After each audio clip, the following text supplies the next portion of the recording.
welcome to this production of the Hilton Woodrow Trophy Grasstrack here at Dig Dog Lane in Frittenden. A fantastic venue, of course. We've seen some brilliant racing here in the last few years. We've seen the British Masters happen here, and a fantastic Masters it was too. We've seen the Masters qualifier and some really good South East and Centre Championships. Now today we are honouring the memory of Hilton Woodrow, who was a real stalwart of this centre down here in the South East, and I'm sure that lots of the riders will want to have a very good day here in the memory of Hilton. Got some really good riders here today. There seems to be good lineups no matter where you go for Grasstrack this season, but certainly this meeting today is no exception at all. The 500 solos are looking very strong with Charlie Powell here, and he looked very quick in practice. Alfie Bowtell is here as well, the speedway rider who's turned to Grasstrack, and several other stars as well. We've seen some right-hand sidecars going around for practice today. They all look very fast, to be honest. I've got obviously Mark Cosser and Gareth Williams. Anywhere they go, they are the crew to beat, and nothing's different here today. But a lot of them are getting an awful lot quicker. Trevor Heath and Sam Heath, Terry Saunders, today partnered by Carl Pugh rather than his usual passion to Liam Brown, and several others. Michael Austin is looking quick as well. There's several others that are very quick. Unfortunately, Tom Cosser, who's been the man who's been taking it to his brother this season, he's not here today for one reason or another, so that does open it up for somebody else to have a go in the right-hand sidecars. So we've got a fantastic day ahead. It is absolutely blazing hot, so there's been an awful lot of water gone onto this circuit. An awful lot of work's gone into making sure that the surface is going to do as well as it can for as long as it can, and I'm sure that everybody that's involved will do all they can to get as far through this meeting as possible. So hopefully you will all enjoy this production of the Hilton Woodrow Grasstrack here at Dig Dog Lane.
And Richie Knight from the outside here. So here we go with race number one then. Who is going to make the start? Who is going to be the one that shows themselves first here? As the tapes go up, away they go. And it is Tim Greig that makes an excellent start from towards the inside, but he's quickly overtaken there going into the first turn by Richie Knight. So it's Richie Knight who leads. Tim Greig's in that second place. That's a great start by Richie Knight there. Tim Greig was the initial leader. There's problems at the back for Chris Malone, who gets caught up with Jake Breeze towards the back, and he's gone right the way to the back now, so he's got a lot of ground to make up from the back there, Chris Malone. But at the front, Richie Knight looking good here. Luke Harris is the rider I was looking for. He's in third at the moment, and Richie Knight's fallen going into the turn. So a nasty fall for Richie Knight. Everybody's missed him. He is getting himself up. That's a real shame that Richie Knight's thrown it away there. So the lead has been inherited here by Tim Greig. He now leads, and at the moment Luke Harris and Max Derrick are the two riders that are chasing him down.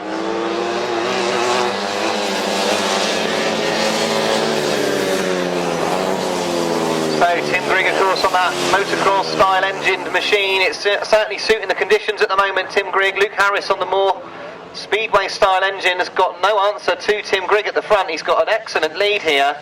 Max Derrick is in third, so things are fairly spread out here. Chris Malone at the back, he has made his way up from last, and he's now trying to go around the outside of Shane Knight to try and take up 5th. So Chris Malone working hard, number 64 at the back there, to try and come back from that problem at the beginning of the race. But no problems at the front, because Tim Greig is looking good. He made a great start at the beginning. He was overtaken by Richie Knight, but he's won this opening race. A good win for Tim Greig. It's Luke Harris 2nd. Max Derrick finishes 3rd. Jake Breeze comes home in 4th. It's close to 5th and 6th between Shane Knight and Chris Malone. And Stuart Bridges comes home in 7th. So the results of race number 1. It was a win for number 10, Tim Greig. 2nd place, number 26, Luke Harris. 3rd place, number 6, Max Derrick.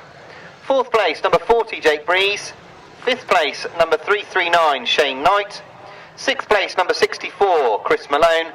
And 7th place to number 65, Stuart Bridges. The winning time, 1 minute 43.38. 1 minute 43.38. Unfortunately, Richie Knight, despite coming over the line here, he'd only done 2 laps, so he does not feature in the results. So race number 2 is now at the line. That's the second of these 250 races. So we are on to race number 2 here. We have got Adam Hawker, Russell Little, Charlie Wood, Lewis Duke, Bradley Phillips, Karl Bedingfield, Hayden Watts, Michael Martin and Austin Bridges. Takes go up. Away they go, and Karl Bedingfield's made an absolute flyer from the middle of the start. It is Karl Bedingfield that leads, but quickly they are all catching him as he goes into that turn. Russell Little is the rider that's there in second with him and going right round the outside. In a tremendous ride round the outside there is Charlie Wood. So Charlie Wood has got himself into second, and he's now hunting down Karl Bedingfield. Look at how wide he is there, Charlie Wood. He's right out on the outside. A few of the other riders are following him here, but Karl Bedingfield is quick on the inside. Russell Little has now got Austin Riches on his shoulder that's battling away from him, so you can see the 2 different styles here. The motocross engine machines on the inside and those speedway style engines on the outside. 2 completely different styles, and it does serve up some brilliant racing. At the moment, Karl Bedingfield's got everything under control at the front, but Charlie Wood is looking determined in that second place.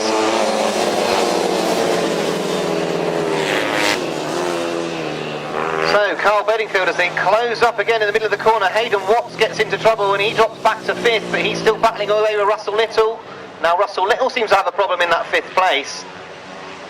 So the last lap flag being made ready. This time Charlie Wood comes round and he shows himself to Karl Bedingfield. Now Charlie Wood has got himself in front, so it's Wood from Bedingfield. Rich is in that 3rd. Hayden Watts is in that 4th. Russell Little's gone back to 5th. And right round, he's gone right round Charlie Wood. Problems for Charlie Wood coming out of the turn. So he's thrown this away, and the lead has gone back to Karl Bedingfield, but he's now got Austin Riches all over him. Fantastic 250 racing here. Karl Bedingfield is plugging away on the inside. It's going to be very close on a line. Well, I think it was Austin Riches who just grabbed it from Bedingfield. Hayden Watts in 3rd, Russell Little 4th, Adam Hawker 5th, and Charlie Wood, dejected, will come home and pick up 6th place points.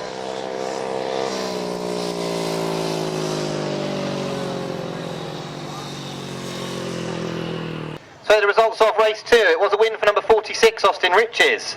2nd place, number 73, Karl Bedingfield. 3rd place, number 41, Hayden Watts. 4th place, number 91, Russell Little. 5th place, number 50, Adam Hawker. 6th place, number 33, Charlie Wood. And 7th place, number 20, Bradley Phillips. The winning time, 1:41.94.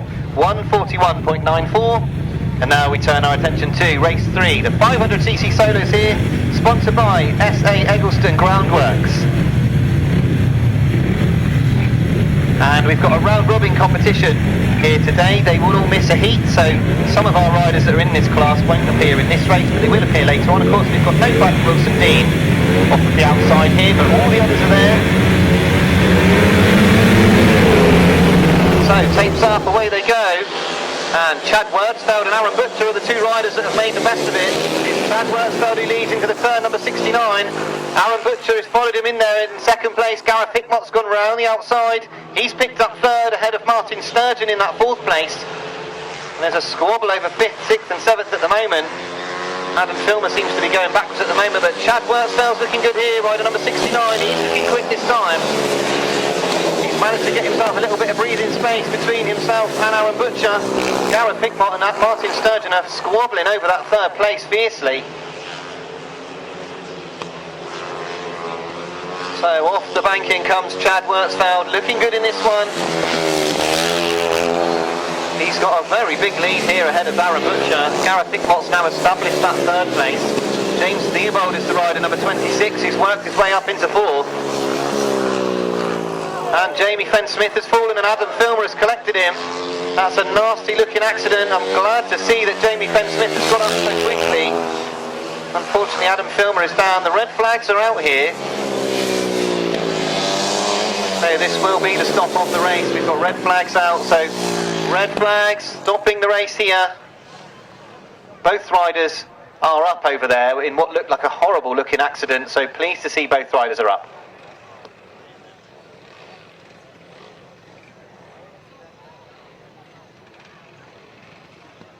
On this top corner here, glad to see all the riders are up and okay, but the race had completed 3/4 distance, so it has been awarded, race number 3, so it was a win in for number 69, Chad Wirtzfeld. Second place to number 20, Arran Butcher. Third place to number 15, Martyn Sturgeon.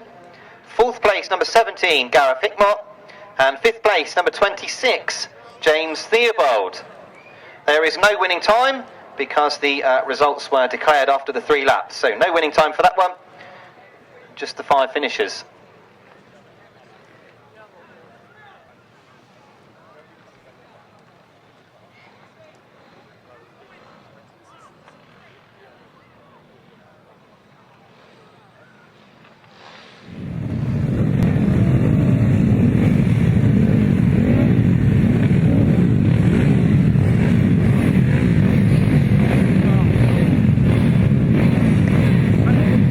So we have race number 4 coming onto the line, the GT140, sponsored by Ray Marks. They're the first leg. We've got 2 heats of these today. And we've got Mark Scopes, Archie Palmer, Ian Clark, the recently crowned British champion, of course, Ian Clark, Duncan Burton, Michael Chittenden, we've got Nogalin Stanton, Connor Sargent, Lester Denham, Luke Wicks, Kevin Gwilym and Thomas Wilding. So the GT140s, very evenly matched, of course, so often produce some good racing. This is a very big circuit for them here at Dig Dog Lane. So tapes up, away they go, and it is the British champion Ian Clark who's made a good start. Kevin Gwilym's made a better one though, and it's number 66, Kevin Gwilym, who leads into the first turn. He's got Ian Clark with him. Ian Clark's got the bike sideways in the middle of the corner, and he's got plenty of speed down the back straight, so Ian Clark manages to get himself past Kevin Gwilym on that back straight. So that's a good ride from Ian Clark to get past Kevin Gwilym, going down into the pit corner. Mark Scopes is the rider in third, Duncan Burton is up to fourth, Luke Wicks is in fifth at the moment, and he's putting a challenge on Duncan Burton going into the top corner. And now it looks like Luke Wicks has gone over into fourth, but Duncan Burton is coming back at him. So a keen battle going on for that fourth and fifth at the moment between those two. The rest of the pack quite spread out at the moment. Kevin Gwilym, despite wrestling the bike round the top corner, he cannot make any impression on this lead held by Ian Clark at the moment at the front. So Duncan Burton has now got himself securely in that fourth place. Luke Wicks is in that fifth ahead of Lester Denham, Connor Sargent and Thomas Wilding at the back here. Michael Chittenden and Archie Palmer 10th and 11th. So one more lap to go then for Ian Clark, showing everybody here exactly why he is the British champion. He was involved in a fantastic race last season at the British GT140 Championships, which was won by Maxine Beck, of course, from the South Eastern Centre. But this year Ian Clark managing to take that crown. So as he begins to catch up with the back market, it's going to be a win for Ian Clark, number 54. He takes the win, Kevin Gwilym second, Mark Scopes is third. Duncan Burton will finish fourth ahead of Luke Wicks in fifth. Close on the line for sixth and seventh. I think it was Lester Denham ahead of Connor Sargent. Ahead of Michael Chittenden and Archie Palmer.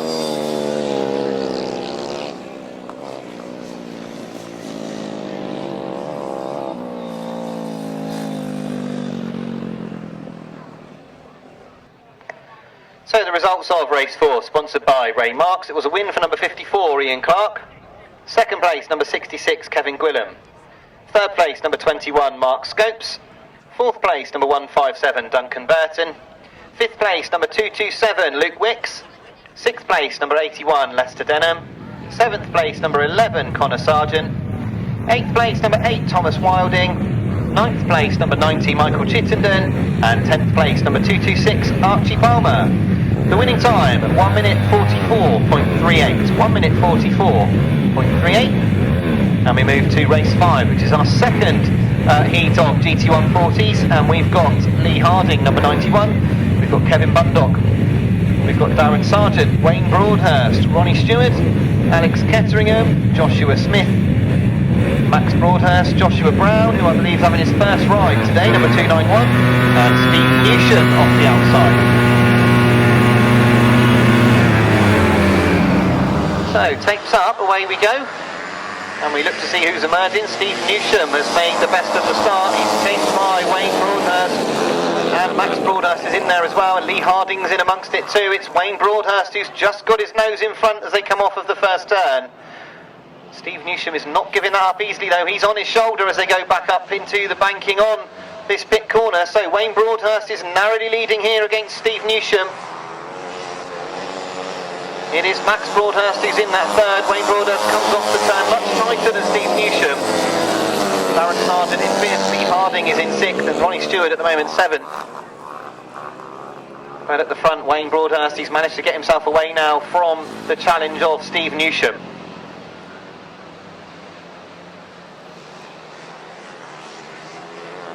So at the front, it is Wayne Broadhurst ahead of Steve Newsham, Max Broadhurst, Darren Sargent and Lee Harding having a bit of a battle over that 4th place at the moment, and Ronnie Stewart is getting in a bit of a tangle with Kevin Bundock as well, so there's little battles starting to emerge further down the grid.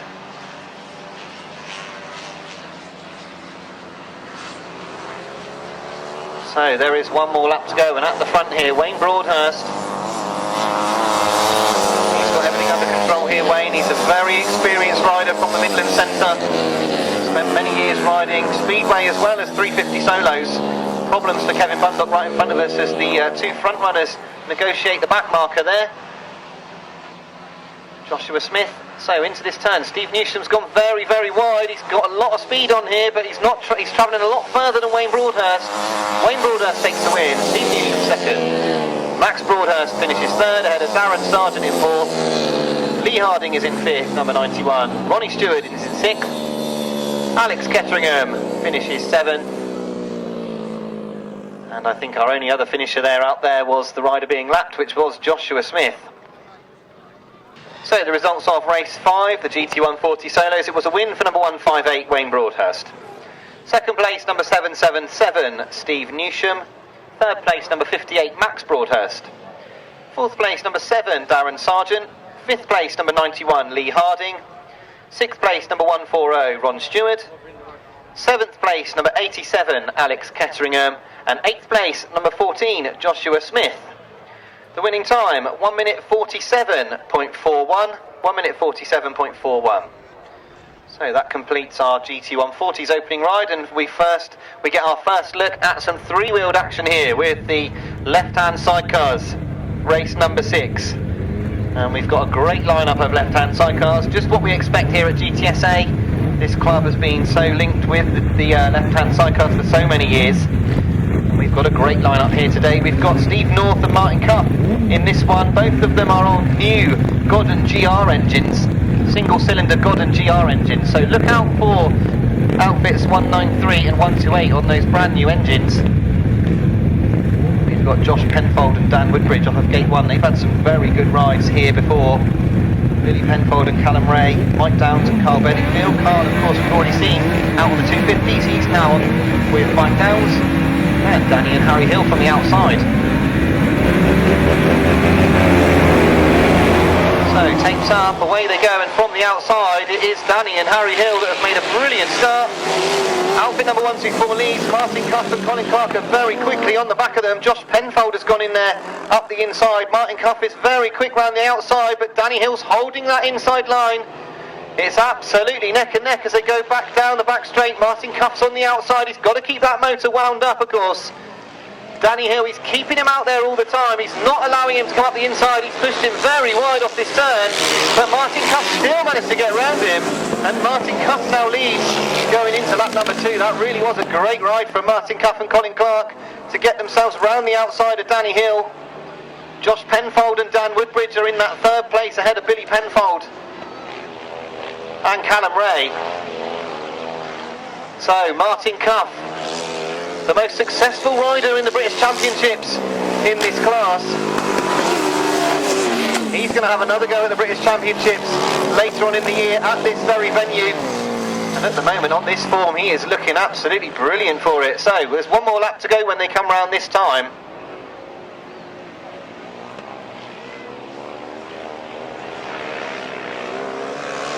So Cuff and Clark lead from the hills. Penfold and Woodbridge in that 3rd. And we've got Penfold and Ray followed by the Norths, and then down to Bedingfield at the back. So there's a bit of a battle going on for this 2nd place. Danny Hill has slowed quite a lot going down that back straight. Josh Penfold has got himself through into that 2nd place. Don't know if there's a problem developing there for Danny and Harry Hill. No problems for Martin Cuff and Colin Clark, number 128. They take the win. Josh Penfold finishes 2nd ahead of Danny Hill in 3rd. Billy Penfold finishes 4th. Steve North and Steve North Jr. is 5th. And Mike Downs and Karl Bedingfield finish 6th.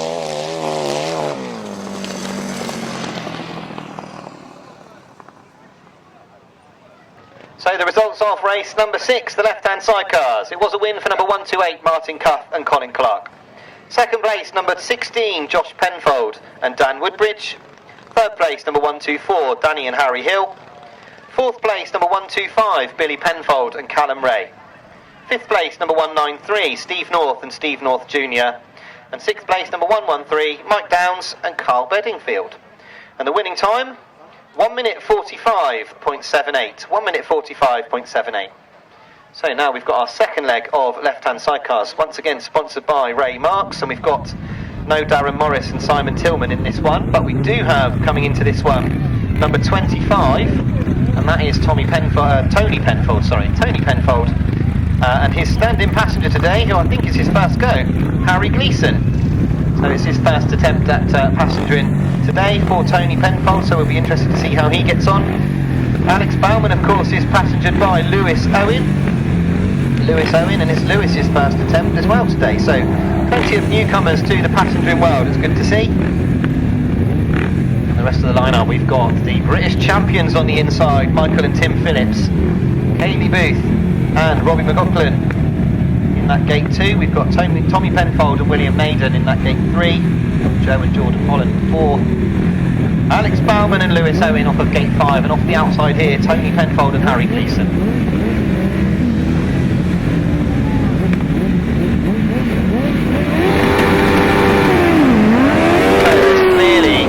Clearly a problem at the tapes there. The red flag has gone up from the clerk of the course. The riders have now seen it, so they do stop. I can see that some of the tape is tangled up around several of the different riders.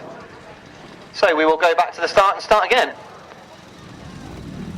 So the rerun of race number 7 is now coming up to the line. Obviously that problem at the start has been dealt with. See that the tapes are back in place ready for the rerun.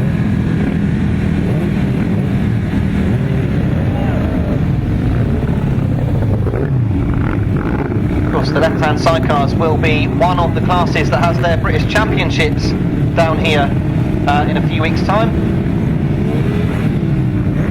on the 27th of August.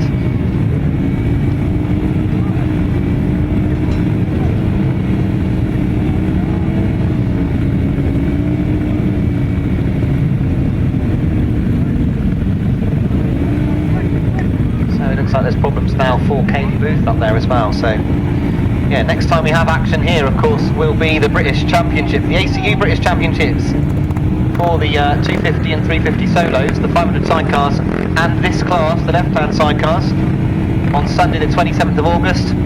Sure to be a great meeting. The Mixed Steer Trophy will be involved in that as well for the right-hand sidecars.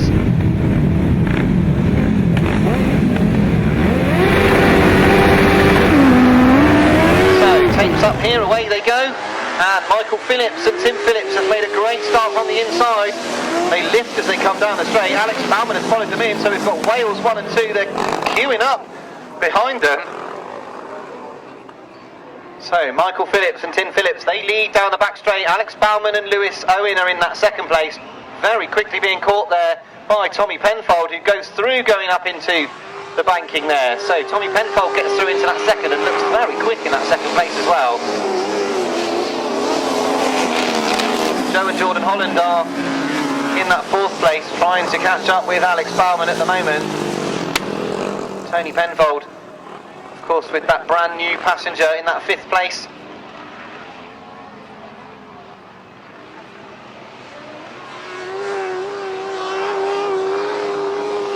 So Michael Phillips and Tim Phillips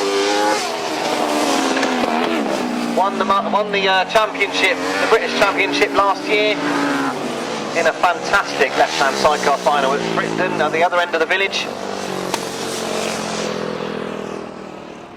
They look like they're going to win this one as well at the moment. They are looking very comfortable at the front, the Welshmen. Despite the fact that Tommy Penfold looks fast in that second place, Michael Phillips is looking plenty fast enough at the front.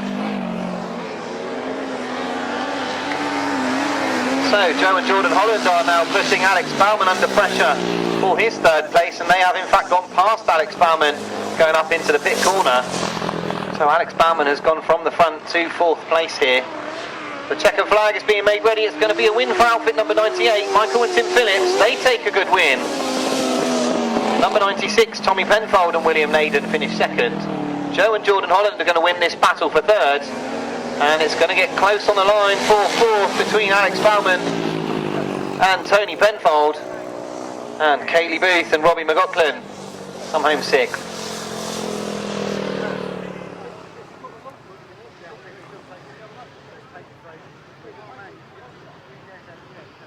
So the results of race number 7. It was a win for number 98, Michael Phillips and Tim Phillips. Second place, number 96, Tommy Penfold and William Naden. Third place, number 27, Joe and Jordan Holland. Fourth place, number 7, Alex Bowman and Lewis Owen. Fifth place, number 25, Tony Penfold and Harry Gleeson. And sixth place, number 69, Kaylee Booth and Robbie McLaughlin. And the winning time, 1 minute 48.87. 1 minute 48.87. So, back to two-wheeled action here with the 350 solos. And we have got David Hollingsby, Chris Watts. We've got no Gareth Dickmott in this one. We've got Michael Peters, we've got Will Thirlby, Luke Clifton, Max Broadhurst, Paul Hurry, Cameron Taylor, Steve Garside and Michael Parton.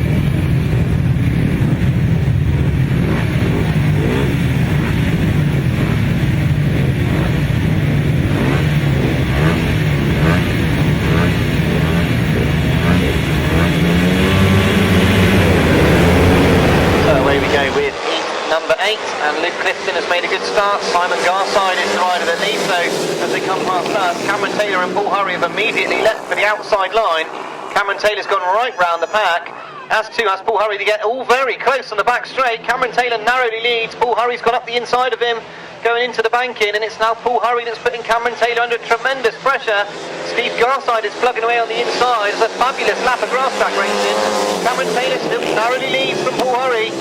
Steve Garside is still plugging away on that inside line. Look how wide Paul Hurry's going on that straight to get plenty of speed. But Cameron Taylor has got himself in front. He's established himself on this second lap. But we know that Paul Hurry won't give up. And as I said, Paul Hurry's gone very, very wide. I think he got filled in a little bit on the back straight, and he's now slowed as he comes down past us, completely filled in. So Steve Garside has now inherited that second place. Paul Hurry has not got going again yet, so it's Cameron Taylor who leads. Steve Garside in that second place. Michael Peters is under pressure from Luke Clifton for his third place.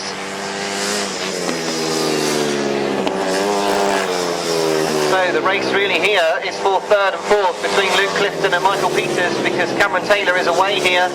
Steve Garside is looking good in that second as well.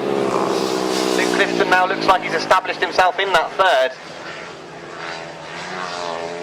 So after some brilliant racing in the opening of that race, it is Cameron Taylor who takes the win. Steve Garside finishes in second. And it's Michael Peters who finishes third, so we've lost Luke Clifton somewhere on the back straight.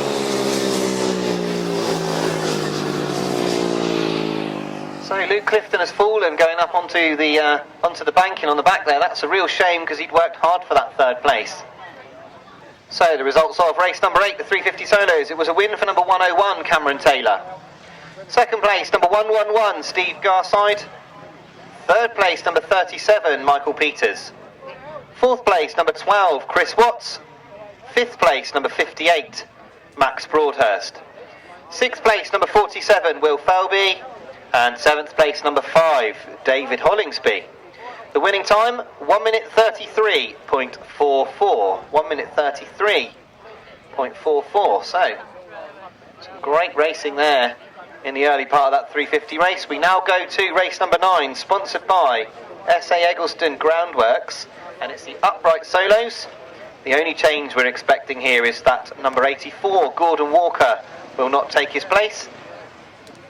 But we are expecting to see Martin Adams, Tim Mount, Jason Prynne, Brian Winslow, Chris Malone, Tom Waddell, Paul Clifton, Mike Dowling, Stephen Gallagher and Tim Kernock. And the addition to the programme, of course, who's coming in for Gordon Walker, that will be Nigel Coates, number 7. So we will see Nigel Coates, number 7 in this one.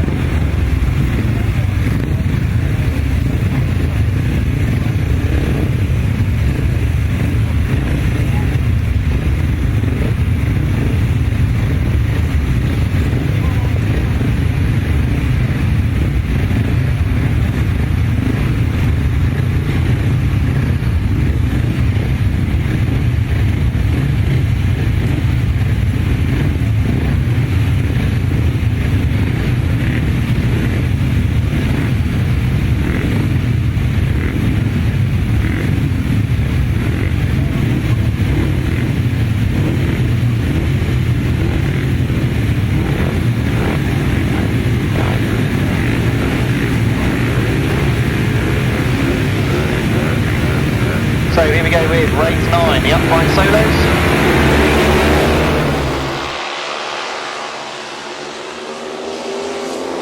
And it is Tim Kernock who leads as they go into the turn. That's a great start from Tim Kernock. He's got a rider right up the inside of him. Jason Prynne is the rider going right round the outside. Very, very wide down the back straight, but it's Tim Kernock who's got this one under control at the moment. Tim Mount is the rider in that second place, number 17. And Jason Prynne is going incredibly wide off the banking in that third place. Mike Dowling in fourth, Martin Adams is fifth. Chris Malone has got himself into the sixth, and now you can see at the front that Tim Mount has put Tim Kernock under pressure. They are absolutely together as they go back up into this pit corner. Tim Kernock's having to go very, very wide to try and get himself some space to get round the outside of Tim Kernock. They are still locked together. So Tim Mount up the inside, Tim Kernock's going round the outside. And you can see now that Tim Kernock's got lots of speed in the middle of that corner, but Tim Mount's quick as well. They're still tied together as they go down that back straight. Now Tim Kernock has gone very, very wide once again. Tim Mount can see him out there. But he's got lots of speed, Tim Kernock. He's got one more lap to try and establish this lead. There is a back marker that they're coming up to at the front. Hopefully that won't play a part, because this is an excellent race between Tim Mount and Tim Kernock. They've got one more corner to sort this out. Tim Kernock goes round the back marker. Tim Mount goes up the inside. They are still absolutely locked together here as they come off this turn. It's going to be very close on the line. And it's just about Tim Mount from Tim Kernock. Brilliant racing there. Jason Prynne is the rider that finishes third. Chris Malone comes home in fourth there to Martin Adams and Mike Dowling. Tom Waddell finishes next. So the results of race 9. It was a win for number 17, Tim Mount. A great win as well. Second place, number 726, Tim Kernock. Third place, number 25, Jason Prynne. Fourth place, number 64, Chris Malone. Fifth place, number 12, Martin Adams. Sixth place, number 282, Mike Dowling. Seventh place, number 177, Tom Waddell. Eighth place, number 711, Stephen Gallagher. And ninth place, number 63, Brian Winslow. The winning time, 1 minute 38.09. 1 minute 38.09. So, race 10, we've now got the right-hand sidecars coming out onto the circuit. So, they will go over to the other start line. Of course, they go the other way round. They go clockwise. And they turn right, hence why they're called the right-hand sidecars. And we have got the all-conquering Mark Cosser and Gareth Williams coming off of gate 1 here. And as always in right-hand sidecar racing, it's always all about who can stop Mark Cosser and Gareth Williams. Well, Mick Stace and Conor Measer are off of gate 2. Trevor Heath and Sam Heath, who had a brilliant ride here at the British Masters, some of you will remember last year, they come off of gate 3. We've got no Tony Penfold and Tom Penfold in gate 4. We've got Matt Fumarola and Andy Wilson off of gate 5, and Dave Buckley and Steve Smith will come off the outside here in gate number 6.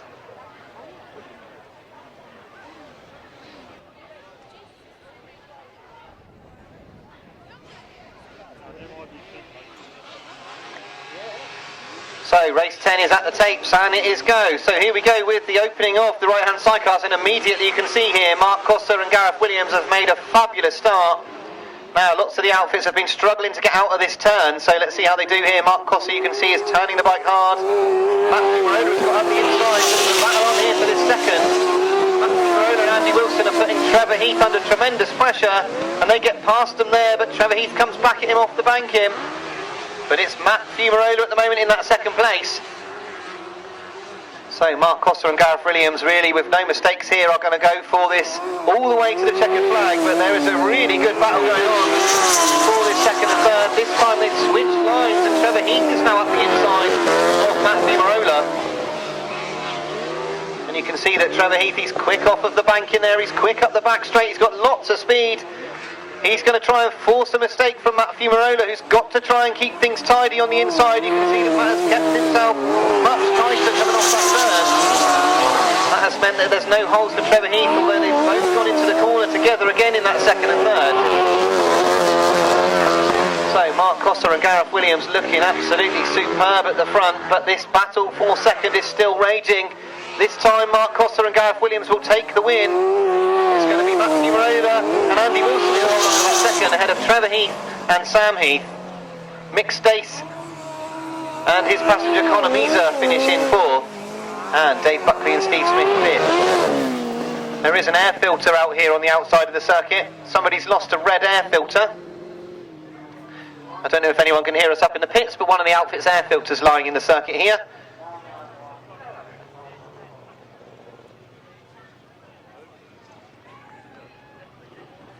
So the results of race number 10. It was a win for number 37, Mark Cosser and Gareth Williams. Second place, number 15, Matt Fumarola and Andy Wilson. Third place, number 191, Trevor Heath and Sam Heath. Fourth place, number 18, Mick Stace and Conor Measer. And fifth place, number 40, Dave Buckley and Steve Smith. The winning time, 1 minute 22.03, 1 minute 22.03.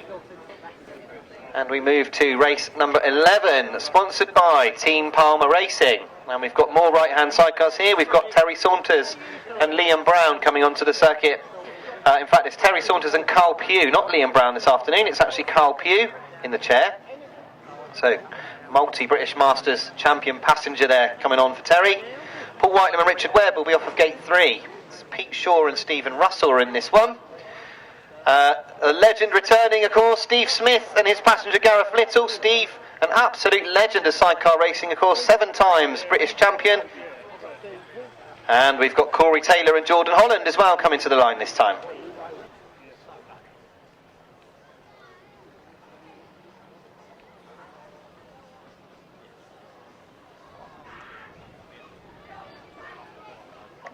So we have got the riders and passengers for this race 11 at the tapes ready to go. Look for Terry Saunders, he makes great starts. So tapes go up and it is Terry Saunders who's made his standard quick start there. It's Terry Saunders and Carl Pugh who lead into the turn. Paul Whitelam and Richard Webb are in that second place. Steve Smith and Gareth Little have got themselves into third.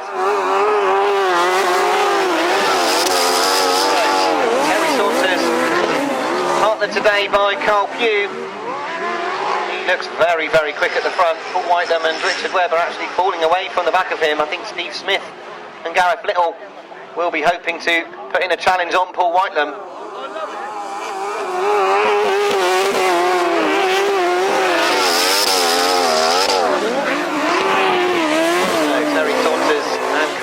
Terry, of course, very accomplished passenger for many, many years to Rob Wilson.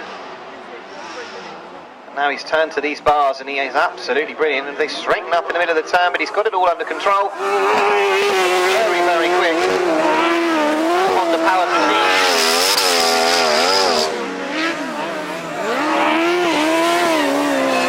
Doesn't look like Pete Shaw is out on the circuit anywhere, so Pete Shaw not making it onto the circuit for this one, but the checker flag is already being made ready. It will be interesting to compare these two race times. It's Terry Saunders and Karl Bedingfield who take the win. Quite limited in second. Steve Smith and Gareth Little come home third, and it will be Corey Taylor and Jordan Holland who finish fourth.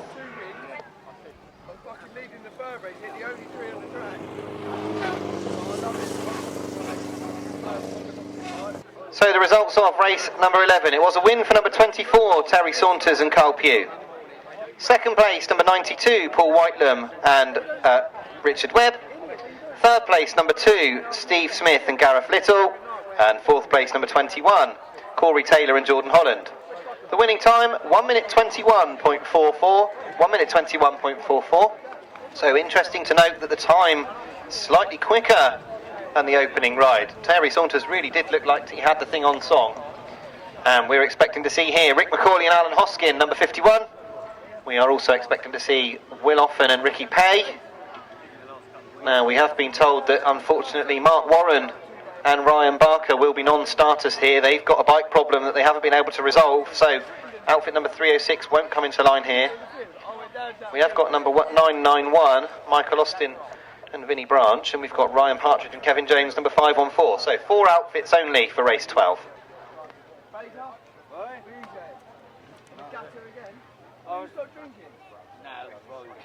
I'll drive very nice night. Oh, we go. Terry the place off. Hello, Paul. How you doing? Not too bad. Right, Paul, catch up with you. See you later.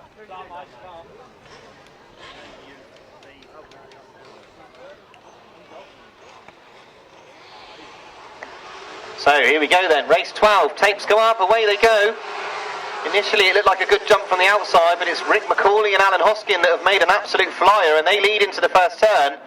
Rick McCauley leading. Michael Austin has had to try and go round the outside. It all tightens up in the turn. They've gone round the outside, but it's still from Michael Austin and Vinnie Branch. Will Offen and Ricky Pay are battling away on that third place. They come very close to Michael Austin in the turn. So Rick McCauley and Alan Hoskin looking very good in this one. They've got a good lead over Michael Austin here. Will Offen has gone into the turn very, very quickly. He's trying to make use of the ground. Rick McCauley's straightened up. He's allowed Michael Austin up the inside of him. They are going very wide off this turn. Rick McCauley's lost that lead to Michael Austin and Vinnie Branch. Now Offen and Pay are having a go at Rick McCauley, but McCauley pulls away down the back straight. So an exciting couple of laps. Is starting to calm down now, but I think Will Offen is still looking to get past Rick McCauley in that second place. They both pick up the chair wheel as they come past us. Will Offen's gone into the banking very fast. He creeps up the inside. That's a great move from Offen and Pay to get up the inside of Rick McCauley as they go down that back straight. So they've had to work hard for this one, but it's going to be a win for number 991, Michael Austin and Vinnie Branch. Will Offen and Ricky Pay pick up second, ahead of Rick McCauley and Alan Hoskin, and Ryan Partridge and Kevin Jones. So the official results of race 12. It was a win for number 991, Michael Austin and Vinnie Branch. Second place, number 80, Will Offen and Ricky Pay. Third place, number 51, Rick McCauley and Alan Hoskin. And fourth place, number 514, Ryan Partridge and Kevin Jones. The winning time this time, 1 minute 23.75. 1 minute 23.75. So, 3 good sidecar races. We've got one more to go here, race 13. And we've got a few non-starters in this one, unfortunately. We've got no Tom Cosser and Wayne Rickards, number 29. We've got no Joe Mogg, number 98. and we've got no George Penfold, number 124. So that leaves us with number 76, Simon Beanie and Adrian North, and number 20, Dale and Jordan Fish, and number 68, Dan Berwick and Dan Izzard.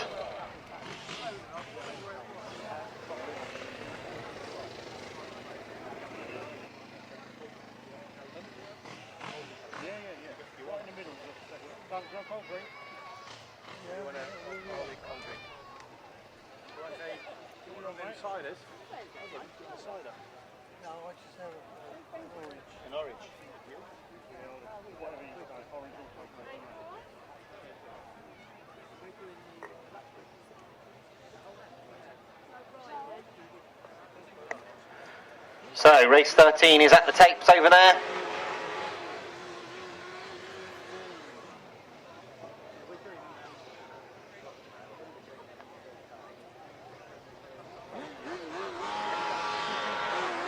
So tapes up, away they go, and it looks like Dan Berwick's been left at the start, but Dale Fish and Jordan Fish have got going ahead of Simon Beanie and Adrian North.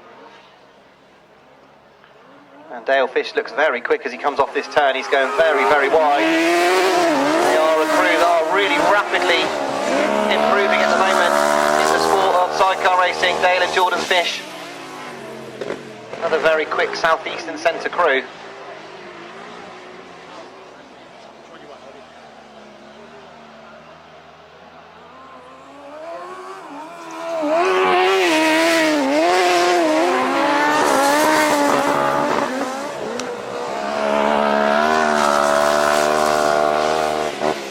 Dale Fish and Jordan Fish looking good in this one.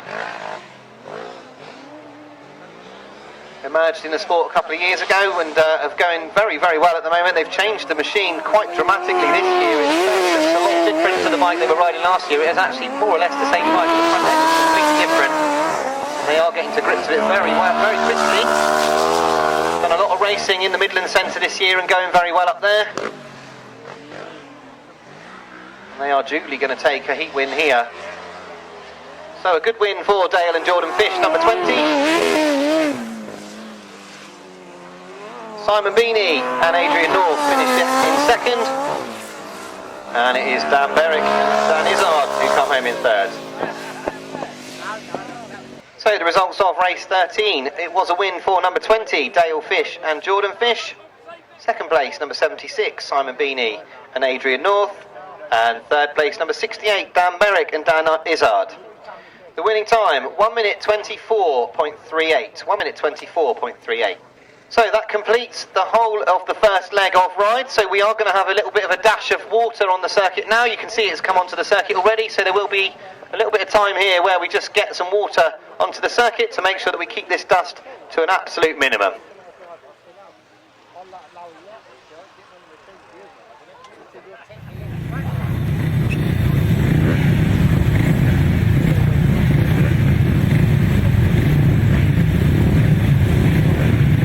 So race 14 is now coming to the line, sponsored by SA Eggleston Groundworks, and we're fairly convinced that number 318, Michael Parton, isn't here.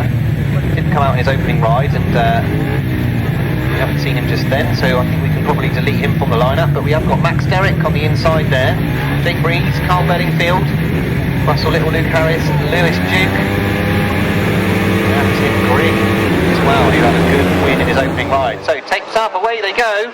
And Karl Bedingfield's made a good start, but making a better one is Tim Greig, and he leads going into the turn. Luke Harris is the rider that's going right round the outside. That's a great ride from Luke Harris round the outside. He now leads going down the back straight.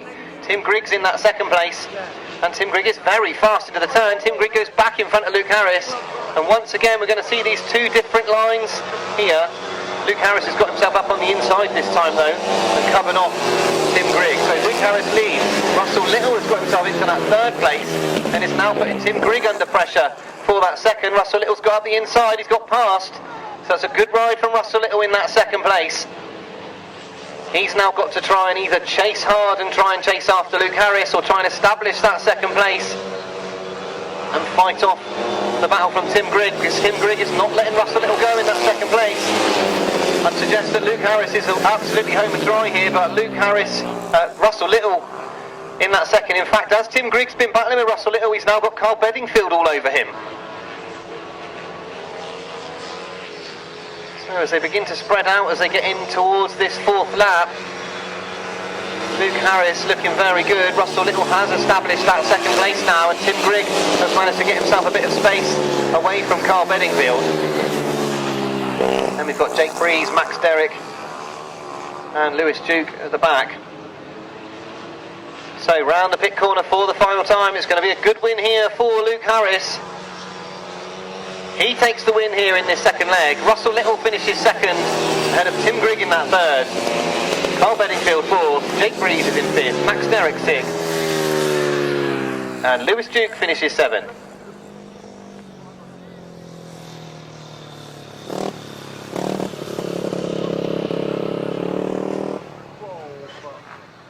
So the results of race 14, the 250 solos, it was a win for number 26, Luke Harris. Second place, number 91, Russell Little. Third place, number 10, Tim Greig. Fourth place, number 73, Karl Bedingfield. Fifth place, number 40, Jake Breeze. Sixth place, number 6, Max Derrick. And seventh place, number 25, Lewis Duke. The winning time, 1 minute 41.41. 1 minute 41.41. So, that's the first of the 250 second legs. So here comes the second one. We've got Shane Knight here. We've got Richie Knight in gate 2, of course. He was leading when he fell in his opening ride. Bradley Phillips, Austin Riches, who took a win earlier on. Hayden Watts, Charlie Wood, he also fell in his opening ride. Stuart Bridges, Adam Hawker and Chris Malone. So we've got some quick riders here who are trying to make up some points.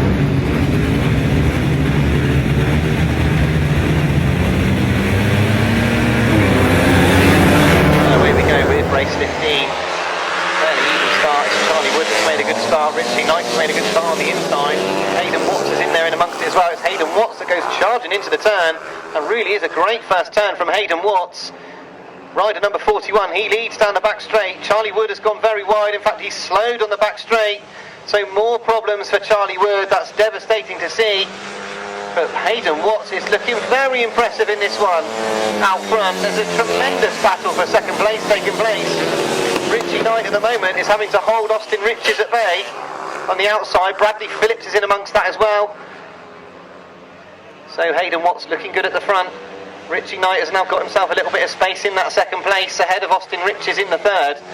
Although as I say that, Austin Riches is now climbing the banking and charging down the back straight. They are still together, Richie Knight and Austin Riches in that second and third. They still haven't sorted out that problem there in second and third. Austin Riches is round the outside. This time he's got his nose in front, but once again Richie Knight is very quick off the turn.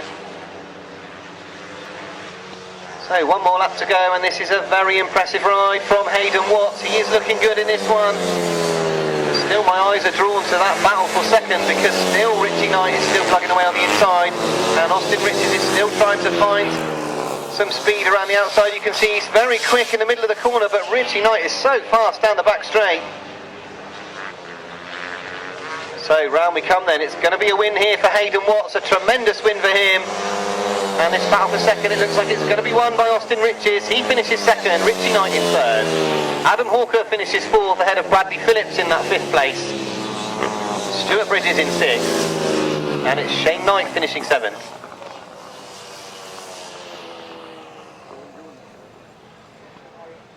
So the results of race 15, the 250 solos. It was a win for number 41, Hayden Watts. Second place, number 46, Austin Riches. Third place, number 229, Richie Knight. Fourth place, number 50, Adam Hawker. Fifth place, number 20, Bradley Phillips. Sixth place, number 65, Stuart Bridges. And seventh place, number 339, Shane Knight. The winning time, 1 minute 38.40, so it's definitely getting quicker as it dries out there. 1 minute 38.40, a great win for Hayden Watts. So we've now had 4 different heat winners in a very open-looking 250 competition.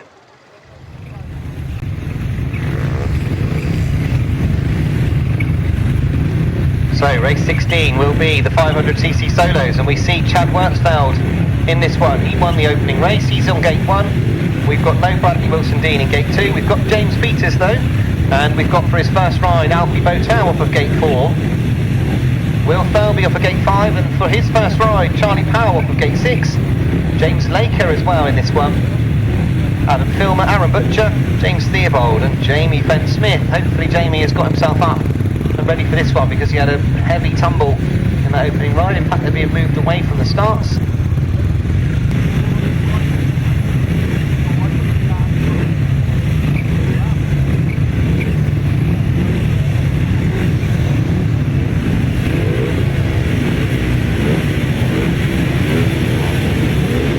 So here we go then, Heat 16, race 16 is up the tapes. And tapes up and away they go. Charlie Powell and Alfie Bowtell are the two riders that have made the best of it. Arran Butcher is there as well. It's Charlie Powell who leads, Alfie Bowtell's gone diving up the inside, Arran Butcher's going around the outside. But Charlie Powell, he commands that first corner. Looking for Chad Wirtzfeld, and he seems to be at the back at the moment, slowing up, so that's not good news for the first heat winner. But Charlie Powell looking good here. He's being chased by Alfie Bowtell in that second place. Alfie Bowtell has straightened up in the middle of the corner. He's allowed Arran Butcher to make up an awful lot of ground on him, and Alfie Bowtell all of a sudden is under pressure for that second.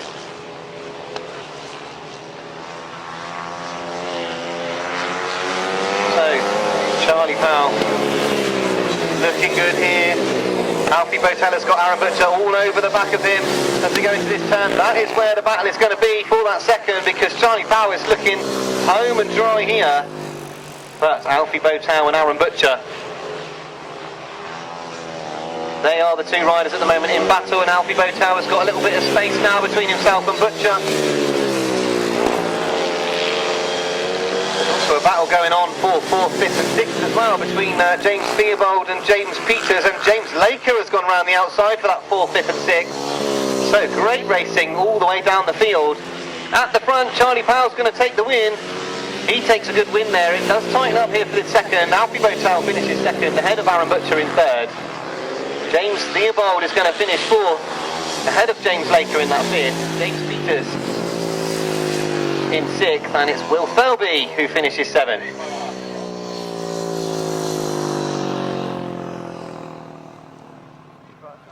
So the results of race 16, it was a win for number 92, Charlie Powell. Second place, number 202, Alfie Bowtell. Third place, number 20, Arran Butcher. Fourth place, number 26, James Theobald. Fifth place, number 117, James Laker. Sixth place, number 45, James Peters. And seventh place, number 47, Will Thirlby. 1 minute 28.96 is the winning time, 1 minute 28.96.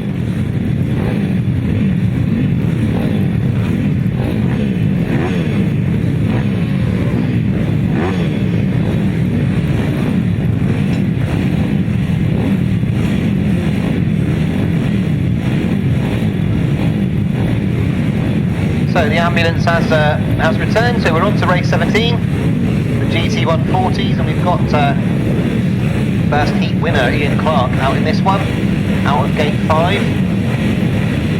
And he had his closest challenger really was Kevin Gwillam, number 66, and they meet again here.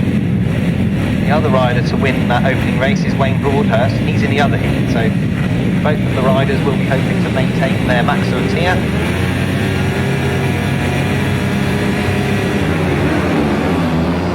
Tapes go up, away they go. The red flags up, the tapes didn't seem to go up evenly, so we assume that's why the red flags are out. The red flag at the start. The red flags have not been put out at the bottom of the circuit though, so slightly mixed messages here. The riders are still carrying on. Now we've got a red flag at the top of the circuit.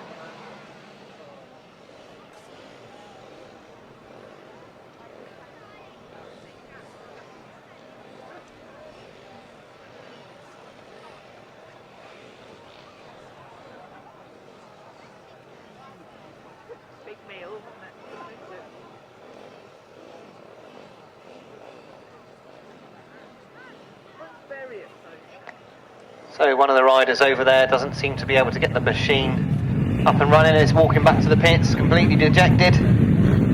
It's a real shame to see. So the rerun of race 17 after that start line problem. Just waiting for that stricken bike to be moved from the circuit. Just trying to work out who that is from here. In fact, it looks like they've brought on a spare bike, so very quickly getting organised there. So we've got the spare bike coming onto the circuit.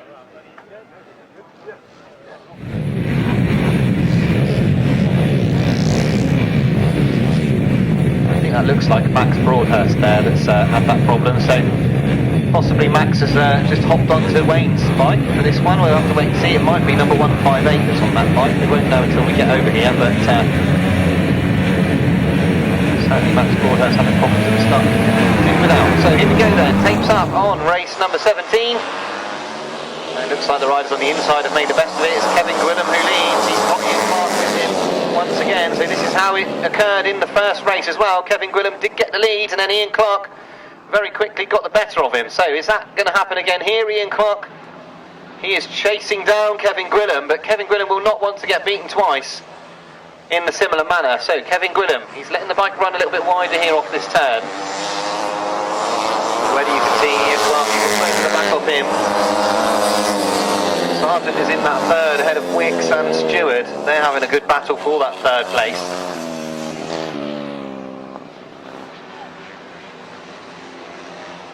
So it looks as though, despite all of that drama at the start, Max Broadhurst has had even more problems over the back of the circuit. So Kevin Gwilym this time looking good ahead of Ian Clark.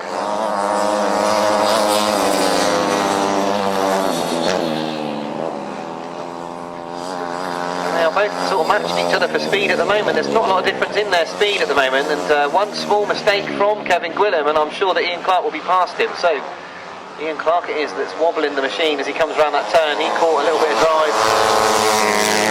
So one more lap then for Kevin Gwilym to hold on. Now Ian Clark goes roaring into that turn. Got the bike length right over. And he is absolutely on his exhaust pipe as they go down that back straight. Kevin Gwilym has got to try and keep things tidy on this final turn. The pressure is on here for rider number 66. He runs the machine wide. Ian Clark's come up the inside. It's going to be close on the line. Just about Kevin Gwilym ahead of Ian Clark in that second place. Darren Sargent will finish third, ahead of Luke Wicks in fourth. Ronnie Stewart comes home in fifth.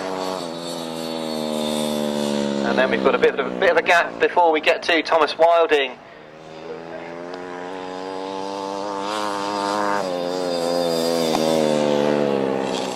And Michael Chittenden comes home in seventh. So the results of race 17, the GT140 Solos. It was a win for number 66, Kevin Gwilym. Second place, number 54, Ian Clark. Third place, number 7, Darren Sargent. Fourth place, number 227, Luke Wicks. Fifth place, number 140, Ronnie Stewart. Sixth place, number 8, Thomas Wilding. And seventh place, number 90, Michael Chittenden. The winning time was 1 minute 42.47. 1 minute 42.47. So, race 18, the second heat of the second leg of the GT140s. We've got no Glyn Stanton, of course, in gate 10. We have got Wayne Broadhurst, though. And Wayne Broadhurst won his opening ride.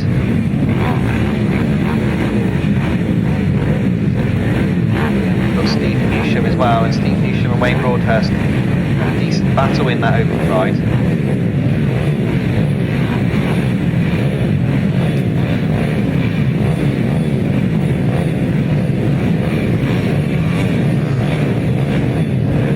Mark Scopes is out in this one as well. Mark Scopes was in amongst the points as well. He had a third first time out behind Kevin Gwilym and Ian Clark. So Mark Scopes, the rider to watch here, number 21 as well. So here we go then with race 18. Takes up, away they go.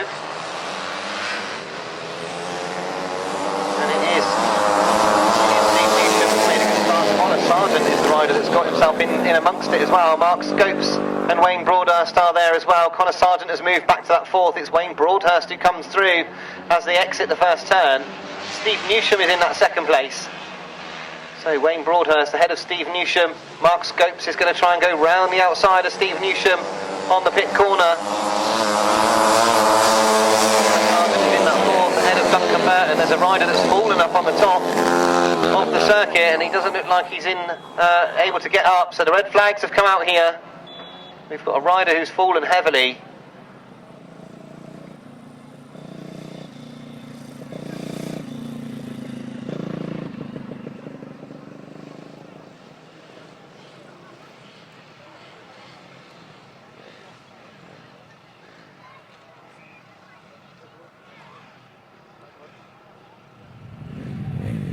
very well at all there. Maybe he'll be able to get himself ready for the next leg if rides. He's not feeling too second hand.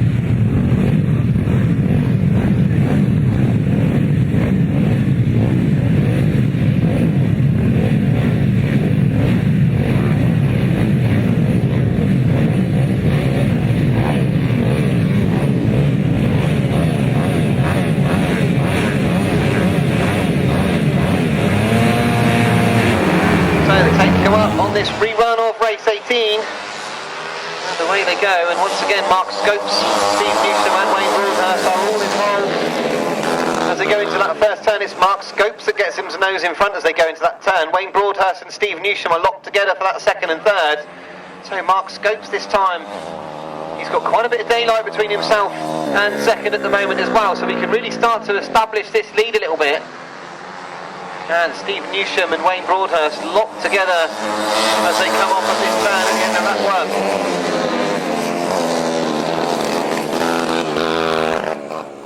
So we've already seen in the 250 solos, we've seen 4 different winners in 4 different races. If Mark Scopes manages to win this, we've got the same situation here in the GT140s. They are catching up with Archie Palmer at the back very quickly here. Mark Scopes goes straight past him on the straight. The others all go around him as well. So Mark Scopes leading the way here.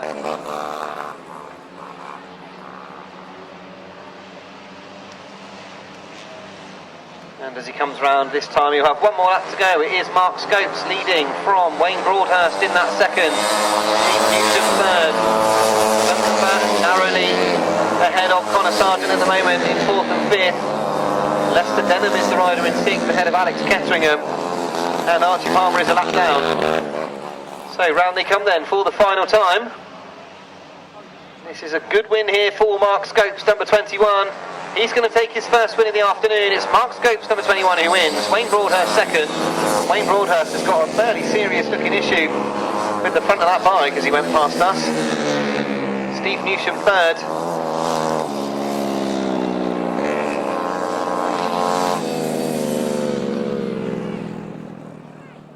So the results of race 18. It was a win for number 21, Mark Scopes. Second place, number 158, Wayne Broadhurst. Third, number 777, Steve Newsom. Fourth, number 157, Duncan Burton. Fifth, number 11, Connor Sargent. Sixth, number 81, Lester Denham. Seventh, number 87, Alex Ketteringham. And eighth place, number 226, Archie Palmer. The winning time, 1:43.07, 1 minute 43.07. So, some very interesting results. We have not yet seen anyone in this second leg maintain a maximum. We've seen 4 different winners in the 250 solos, 4 different winners in the GT140s, and 2 different winners in the 500 solos as well. So this is starting to progress into a very open competition here today at Dig Dog Lane. And we now turn to the left-hand sidecars. We have got Alex Bowman and Lewis Owen as an addition in this one. Alex Bowman and Lewis Owen will be in gate 3. And everybody else is as per programme. So 98, Michael Phillips, Tim Phillips, they find their opening ride. Can they be the first ones to win back-to-back rides here? It is Michael Phillips and Tim Phillips who lead as they go down that back straight. And they have got Alex Bowman very close to them. Steve North is going round the outside. It's Steve North that goes round into second as they come down that back straight. Josh Penfold has got past Alex Bowman as well, and he goes past Steve North. He really is a good back straight there from Josh Penfold and Dan Woodbridge as they chase after the British champions out in front, Michael and Tim Phillips. Alex Bowman's got back into that third place now ahead of Steve North. Tommy Palmer's now trying to work his way round the outside. So a real battle there for third, fourth and fifth. And it's Tommy Penfold that goes up round the outside. It's absolutely locked together between those 3. Tommy Penfold has been sent very wide. He's gone right round the outside. Steve North in the middle and Alex Bowman up the inside. It's a tremendous race for third place. So still Tommy Penfold and William Naden, they're having to go right round the outside, but Steve North now gets into that third. Alex Bowman goes back to 5th and seems to slow tremendously as he goes down that back straight. So there's one more lap to go as things start to settle down. All that third place now. Michael and Tim Phillips, they are looking good here. But Josh Penfold has not given up in that second place. Josh Penfold is now hunting down Michael Phillips. He's very quick off the turn. We've seen how quick he is down that back straight. So there's one more turn to go here. Michael Phillips has got to keep things tidy on the inside. Josh Penfold, he's looking quick in that second place. It's going to be close as they come to the line, but it's Michael Phillips who wins. Josh Penfold in that second. Tommy Penfold goes through for third. Steve North in fourth. Mike Downs fifth. And Alex Bowman in sixth. A great race in the left-hand side cars. So the results of race 19. It was a win for number 98, Michael Phillips and Tim Phillips. Second place, number 16, Josh Penfold and Dan Woodbridge. Third, number 96, Tommy Penfold and William Naden. Fourth place, number 193, Steve North and Steve North Jr. Fifth place, number 113, Mike Downs and Karl Bedingfield. And sixth place, number 7, Alex Bowman and Lewis Owen. The winning time, 1 minute 47.09. 1 minute 47.09. And the lap scorer is pointing out to me that somehow there I managed to get Tommy Palmer onto one of those outfits halfway through the race. No idea why Tommy Palmer suddenly appeared in my brain, but obviously a very good rider from this part of the country that I'm thinking about, but not in a left-hand sidecar race. It was definitely Tommy Penfold.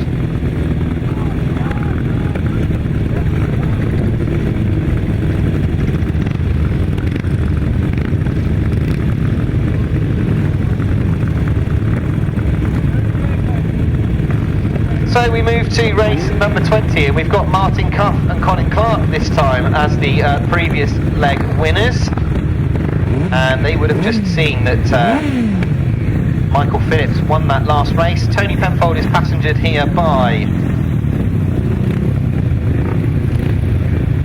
Harry Gleeson. Harry Gleeson on with Tony Penfold. So Martyn Cuff and Colin Clark, can they maintain a maximum as well, just like Michael Phillips and Tim Phillips did in the last ride?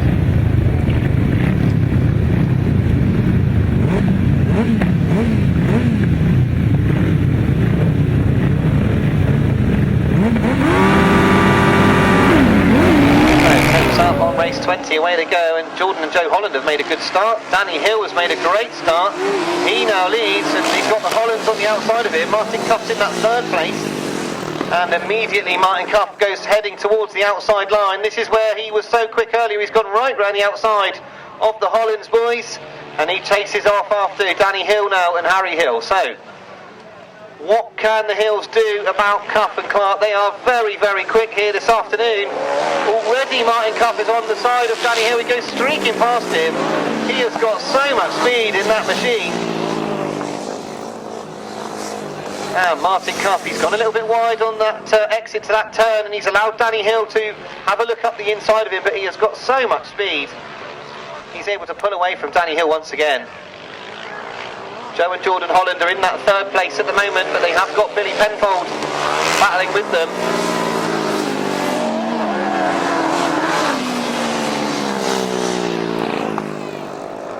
So Billy Penfold has managed to get himself up the inside of Joe and Jordan Holland going into that turn. So Billy Penfold has worked his way through into the third. There's one more lap to go, and this really is a dominant performance here from Martyn Cuff and Colin Clark. So he hit a few of the bumps coming past us.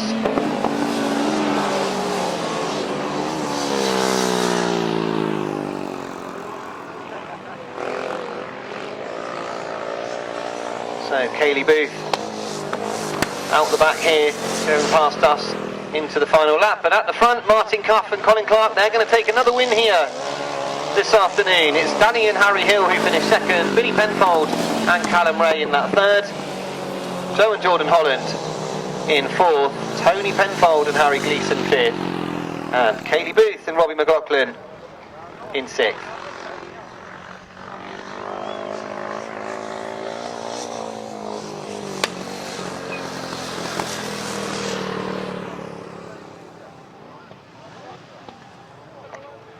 So the results of race 20, sponsored by SA Eggleston Groundworks. It was a win for number 128, Martyn Cuff and Colin Clark.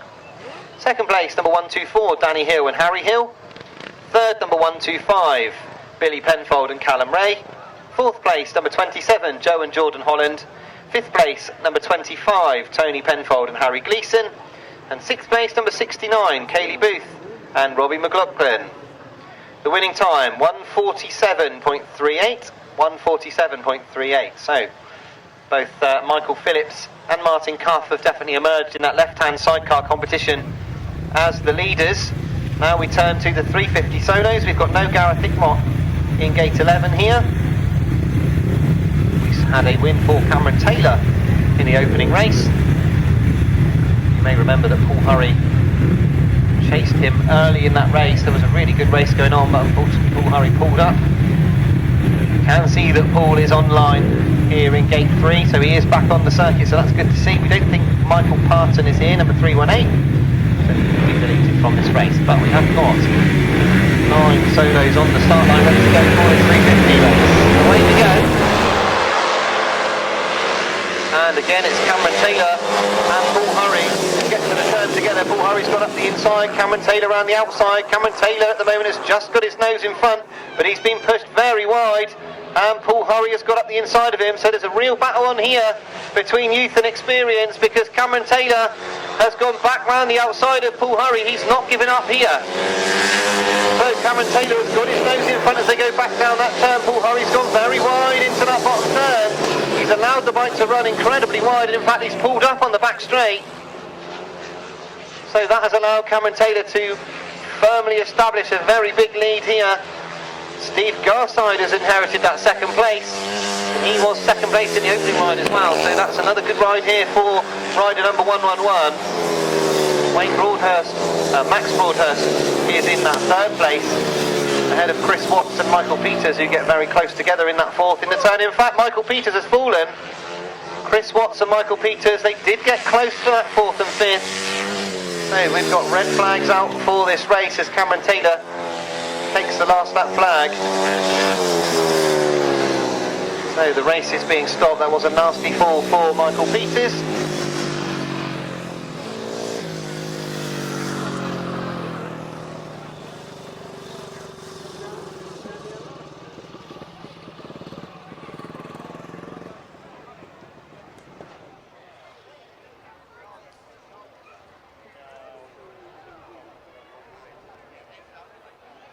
Third place was number 58, Max Broadhurst.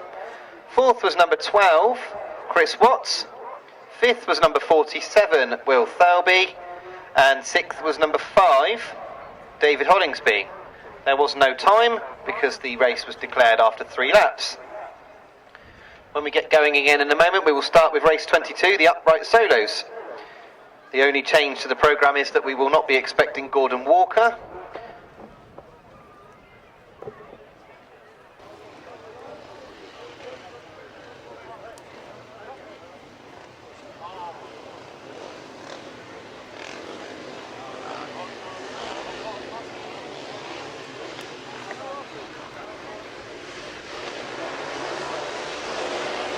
Right, here we go then. Race 22 is away from the line, and Jason Prin's made a good start this time. Tim Mount's there on his shoulder. Tim Mount switches to the inside as they go into the turn. Tim Kernock's creeping up the inside as well. Jason Prin is very, very wide on the back straight. It's very close between the three of them as they go down the back straight. It's Tim Kernock that gets himself into the lead. Mike Dowling is not too far away in that fourth place as well. Jason Prin is very wide once again. He looks like he's going to run out of space. It's very bumpy over here off the circuit. So Tim Kernock leading ahead of Jason Prin very narrowly here. Tim Mount's in that third place. Mike Dowling is in fourth. Tim Mount seems to have slowed a little bit going down the back straight. So Tim Kernock looking tidy on the inside. Jason Prin, he's much tighter this time, Jason Prin, and he now leads as he goes past us. So Jason Prin is plugging away on that outside line. He's still plugging away out on that outside line. Completely different style to Tim Kernock, and he now leads as he goes back up into the pit corner.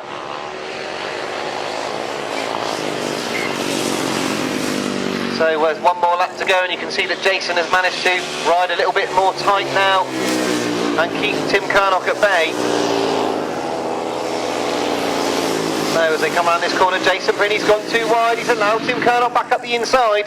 So Kernock leads once again. It was a mistake by Jason Prin in the bottom turn. They're starting to pick up some of the back markers here.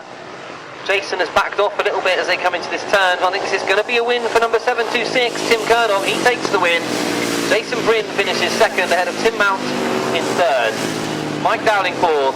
Chris Malone finishes fifth. It's close on the line, but Martyn Adams just holds on to sixth ahead of Tim Waddell.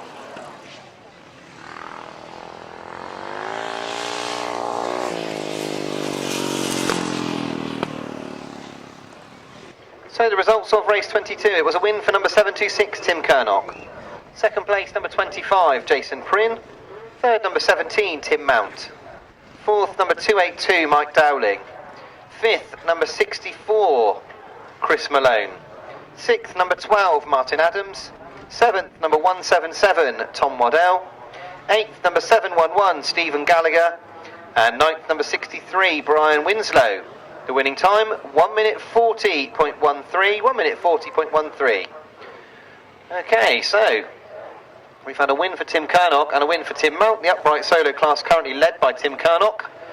After that, and we've got right-hand sidecars on the line for race 23. We have got Mark Cosser on the line here. I think they're just laying some grooves onto the start there. There obviously aren't any grooves where they wanted to go from. We've got Michael Austin and Vinnie Branch in this one. They won their opening ride. And so too did Mark Cosser and Gareth Williams. Paul Whiteland finished second in his opening ride.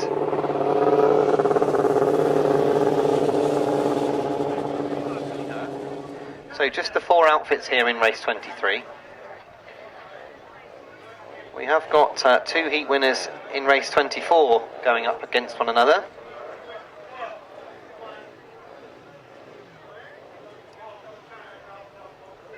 So we've got Michael Austin and Mark Cosser here, both after a maximum. Tapes go up. Mark Cosser's made a flyer off the outside.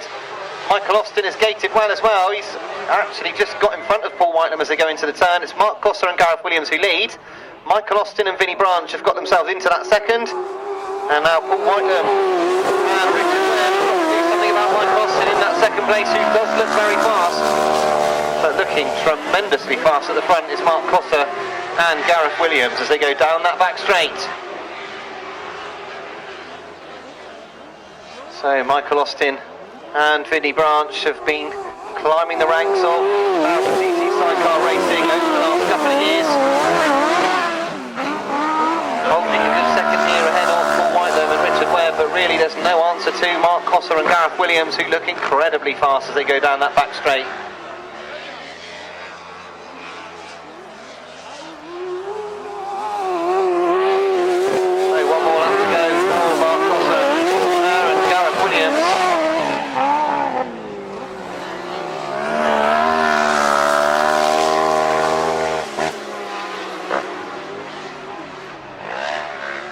They come for the final time. It's going to be a win for Mark Cosser and Gareth Williams. They take the win after number 37. Second place goes to Michael Austin and Vinnie Branch. Paul Whitelam and Richard Webb finish third, and Dan Berwick and Dan Izard will finish in fourth. So the results of race 23, the fastest time of the day for the right-hand sidecars. It was a win for number 37, Mark Cosser and Gareth Williams. Second place, number 991, Michael Austin and Vinnie Branch. Third place, number 92, Paul Whitelam and Richard Webb. And fourth place, number 68, Dan Berwick and Dan Izard. The winning time, 1:19.81. 1:19.81. So the fastest that we've seen so far as we turn our attention to race 24. And we have got first heat winners, Dale Fish and Jordan Fish here off of gate 1. We've got Ryan Partridge and Kevin Jones off of gate 2. We've got first heat winners Terry Saunders and Carl Pugh here off of gate 3. Of course, that's a passenger change there. Liam Brown not riding with Terry today. It's Carl Pugh in the chair. We've got Will Offen and Ricky Pay in gate 5. And we should have Pete Shaw and Stephen Russell, though they didn't come out for their opening ride. So we will wait and see if Pete and Steve take their place in this one. Can only see 4 outfits at the moment. So I'm assuming that once again we've got no outfit number 375 in this one. So it's just the 4 outfits, 2 of which are on maximum points from their opening rides.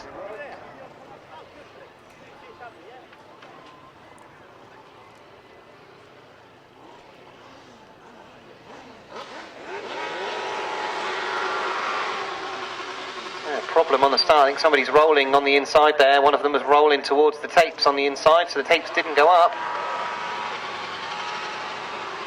And there's still some sort of problem. I can hear the revs rising, but there is a problem on the inside. They're rolling into the tapes over there. Now we finally get going, and Terry Saunders and Karl Pugh, they've made a flyer, and Dale Fish and Jordan Fish are the outfit that have made their way into second place. Will Offen and Ricky Pay are in that third, and they very quickly get onto the back of Dale Fish. So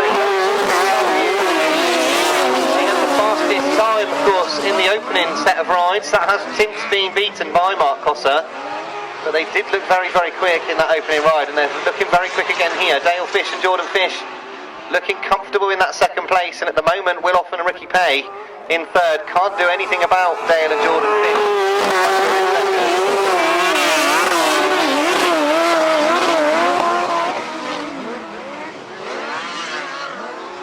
So Terry Saunders losing the back end a little bit coming off the banking, but he got it all gathered up very quickly. He hasn't lost too much momentum. As the last lap flag is made ready, it's Terry Saunders and Karl Pugh. At the other end of the village at the Brittenden Grasstrack meeting, Terry Saunders very nearly took the scalp of Mark Cosser that day down there as well. Could it be today where Terry and Karl are able to overcome Mark Cosser and Gareth Williams? We'll have to wait and see till later, but for now they've certainly overcome everybody in this race. The win for Terry Saunders and Karl Pugh. Dale and Jordan Fish finished second, Will Offen and Ricky Pay third, and Ryan Partridge and Kevin Jones fourth. So the results of race 24, it was a win for number 24, Terry Saunders and Karl Pugh. Second place, number 20, Dale and Jordan Fish. Third place, number 80, Will Offen and Ricky Pay. And fourth place, number 514, Ryan Partridge and Kevin Jones. The winning time, 1 minute 21.68, 1 minute 21.68. So if you're anything like us, you immediately looked at the time of Mark Cosser, and you can see that Mark's time was significantly quicker than Terry Saunders. Almost 2 seconds quicker, in fact. So Mark Cosser really starting to stamp his authority on this event now. So, race 25 then, sponsored by Team Palmer Racing. We have got Simon Beanie and Adrian North in this one in Gate 1. We've got Dave Buckley and Stephen Smith as well. We've got Steve Smith and Gareth Little in Gate 3. Rick McCauley and Alan Hoskin in Gate 5. Of course, they had an absolutely flying gate in their opening ride. And Trevor Heath and Sam Heath off of Gate 6.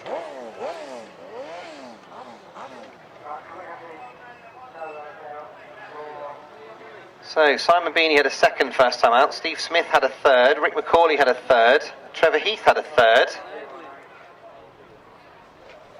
So race 25 getting onto the line, just the last of the outfits getting themselves sorted and ready over there. So tapes up, away they go. Trevor Heath has initially made a quick start, but it's Steve Smith and Gareth Little who have led going down the back straight. Trevor Heath has dived around the outside, and Rick McCauley is there in third. So Trevor Heath has got round the outside of Steve Smith. That's a good ride from Trevor Heath, but Steve Smith, that's a good ride there, and now Rick McCauley's having a go up the inside of Trevor Heath as well. They come together in the middle of the turn. So Steve Smith and Gareth Little get themselves in front, but they are being hounded here by Trevor Heath and Sam Heath. So we know that Trevor Heath can turn that outfit so hard, and he's turned the outfit hard. Steve Smith is running wide off the turns, and Trevor Heath will try and make sure that he's right up the inside if opportunity knocks coming out of this final turn.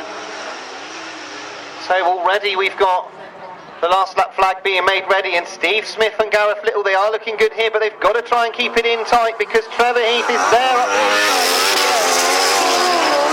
but now Steve Smith has got plenty of speed. He's on that much wider line, but he's got plenty of speed out there. Meanwhile, Simon Beanie's gone through for third place as Rick McCauley seems to have pulled off.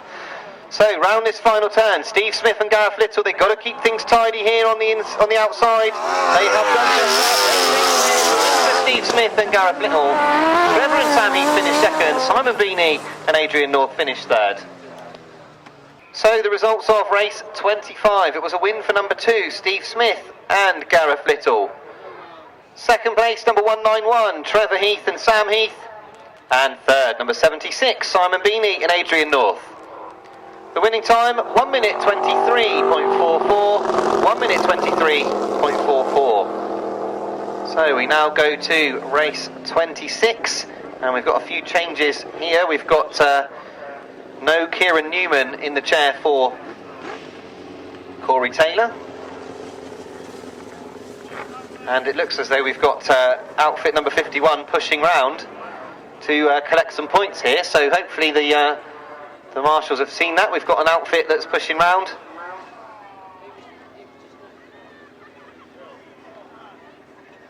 So as we wait for Rick McCauley and Alan Hoskin to push their way round, we've got no Tom Coster and Wayne Rickards in race 26. We've got no Joe Mogg and we've got no George Penfold either. So just 3 outfits in this next one. So that is a very hot day to be pushing that outfit round there.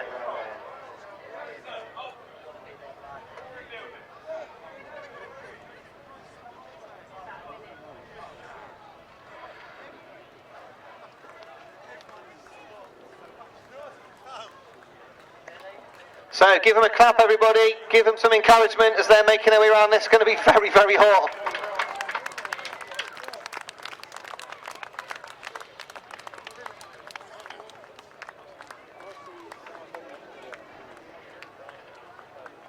So they do have 2 minutes to get themselves to the end of the race. And they've got 30 seconds left, so I'm pretty sure that they're going to make this okay. I wonder if the start marshal is going to be generous or if he's going to stay exactly where he is. Looks like he's not going to move, is he?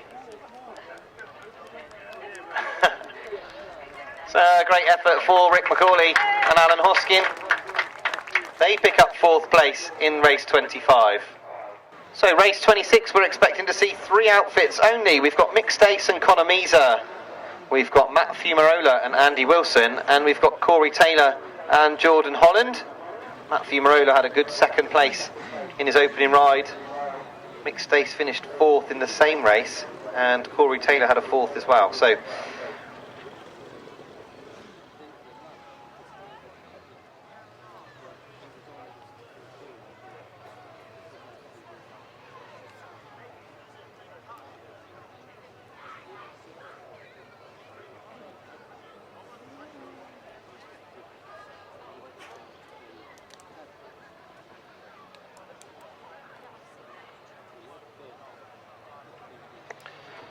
So race 26 is at the line.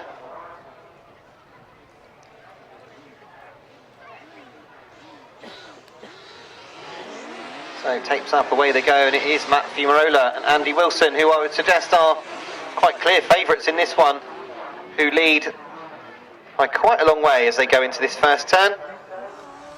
Mick Stace has got himself into that second, but he is being currently hunted down by Corey Taylor on outfit number 21.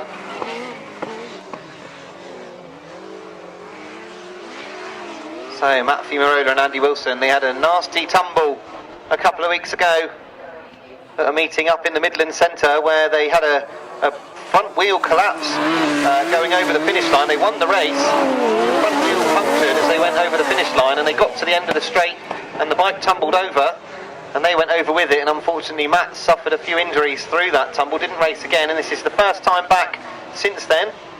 He said this morning the Masters is looming, he needs to get back on the bike and get some laps under his belt, and he's certainly doing that today. He's had a second behind Mark Coster, he's now winning this one comfortably. And Mick Stace is doing all he has to do to keep off Corey Taylor in that third at the moment.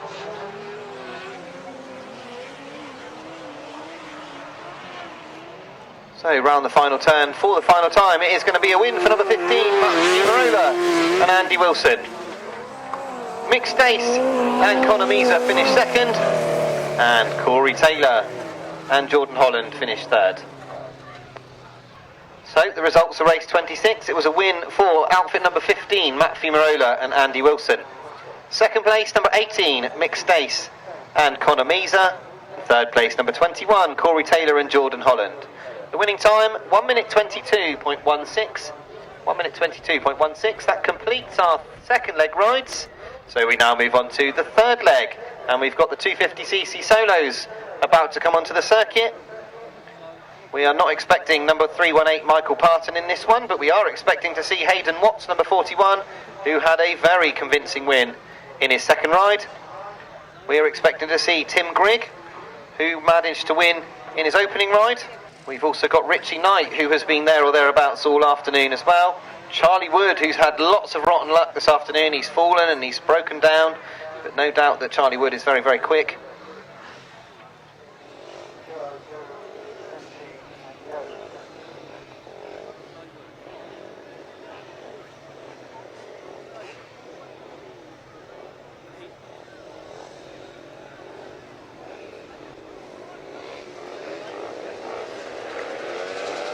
So here we go then with the 250 solos as they leave the line. Richie Knight's made a great start. It's Richie Knight that leads going into this turn. He's got Tim Greig there with him. Hayden Watts has gone in there in third. Quickly Hayden Watts goes around the outside. He almost loses the machine. He does well to hold on there. Hayden Watts, he has got himself back on the bike and he does seem to be okay again now. He's being hunted by Stuart Bridges as he goes into the top turn. Richie Knight leads. This is a comfortable lead at the moment for Richie Knight. Tim Greig's in that second. Lewis Duke's having a much better ride this time. He's in third, but he has got Hayden Watts all over the back of him as they go into that turn. Hayden Watts has been forced very, very wide. They are squabbling over that third place. Lewis Duke is looking good this time. At the front though, Tim Greig is getting close to Richie Knight as they go towards the third lap of this race.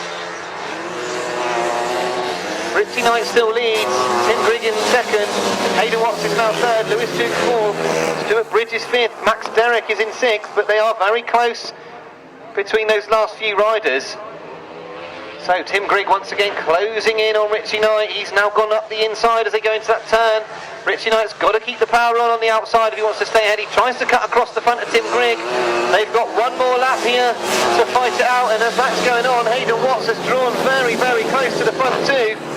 He can see them squabbling on the inside, and Hayden Watts now attacks on the outside. So down the back straight, could Hayden Watts manage a sweep right round the outside of both of them here as they go into this final turn? Richie Knight's trying to control things on the inside, but Hayden Watts is going around the outside. This is going to be very close to the finish. It's just about Richie Knight ahead of Hayden Watts and Tim Greig. Max Derrick comes through for a brilliant fourth ahead of Lewis Duke and Stuart Bridges. Great racing from the 250s, and our fifth winner this afternoon in this 250 class. So the result of race 27, it was a win for number 229 Richie Knight. Second, number 41 Hayden Watts. Third, number 10 Tim Greig. Fourth, number 6 Max Derrick. Fifth, number 25 Lewis Duke. And sixth, number 65 Stuart Bridges. The winning time 1 minute 40.60. 1 minute 40.60.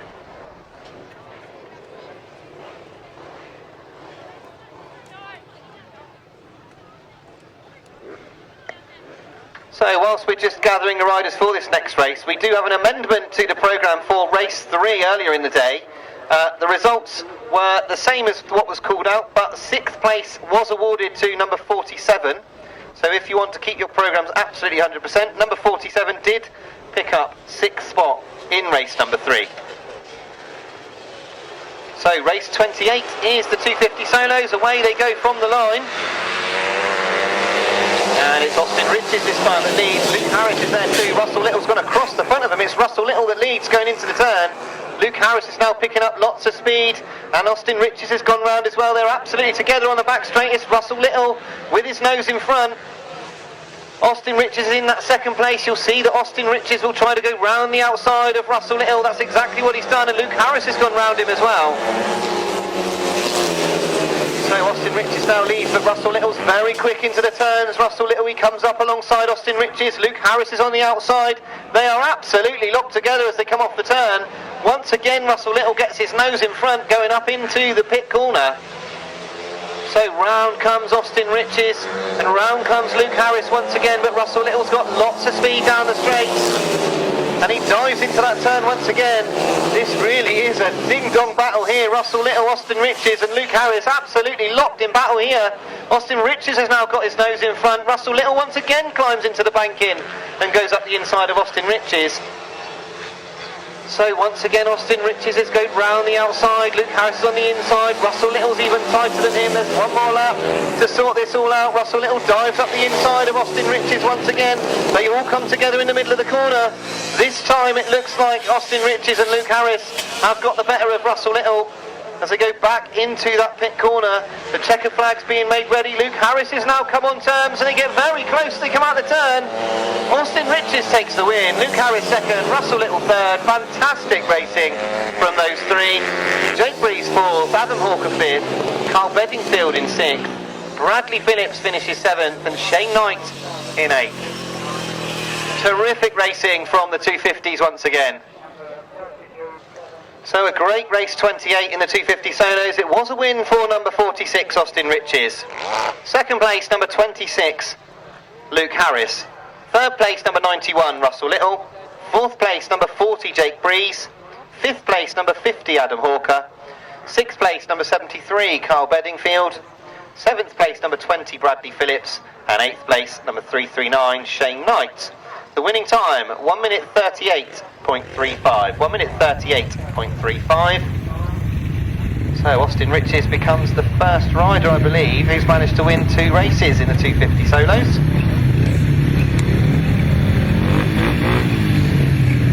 So we move on to the 500cc solos. No Edward Kennett in this one, number 6.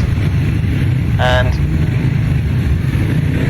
we seem to have 1, 2, 3, 4, 5, 6, 7 riders on the line. We should have 9, so there's a couple of them that haven't come out here. I think Jamie Fenn-Smith is one of them that's missing. He had that tumble earlier on today.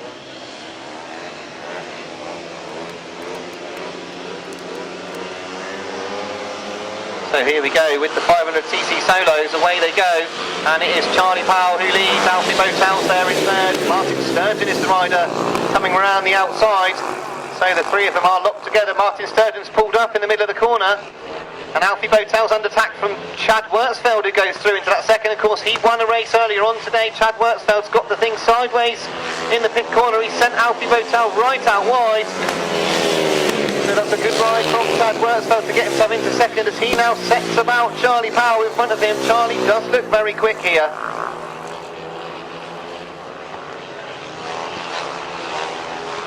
So up into the pit corner goes Charlie Powell and Chad Wirtzfeld, and something's fallen. That looks like a clutch guard there, or something has fallen off of Charlie Powell's machine. Hopefully that doesn't do any damage, because he's got, in fact, he's just stopped there. He's hit a bump there, and I do think something's fallen off. So Charlie Powell comes to a stop. Chad Wirtzfeld is now left to take the win. I do think that clutch guard came off of Charlie Powell's machine, and then I think he's probably lost that primary chain on the back straight. So tragedy for Charlie Powell over on the back. Luckily he held on to the machine. It does mean that Chad Wirtzfeld has got things fairly straightforward here as he comes around this final turn. It's going to be a second win in the afternoon for Chad Wirtzfeld, number 69. Alfie Bowtell finishes second. Third place will be Gareth Hickmott. James Laker finishes fourth. And Will Thirlby comes round for fifth place.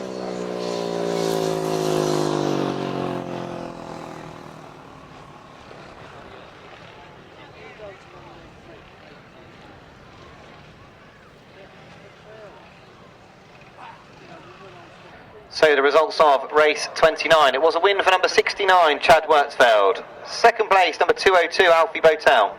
Third place, number 17, Gareth Hickmott. Fourth place, number 117, James Laker. And fifth place, number 47, Will Thirlby. The winning time, 1 minute 27.59. 1 minute 27.59.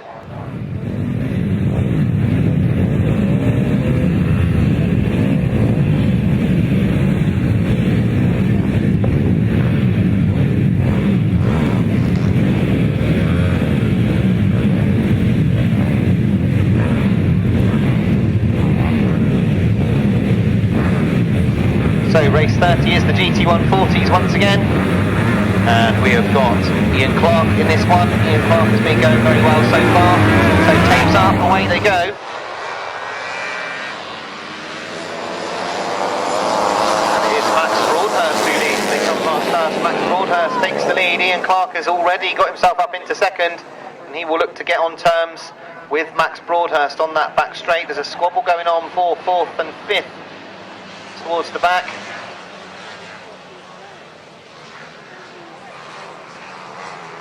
So Ian Clark, having won a race and come second in a race, he'll be desperate to win this one. He's come up alongside Max Broadhurst. Now he gets up the inside of Max Broadhurst. It's now Ian Clark who leads. Broadhurst tries to switch back underneath him, but Ian Clark seems to have got away. Steve Newsham is the rider in 3rd.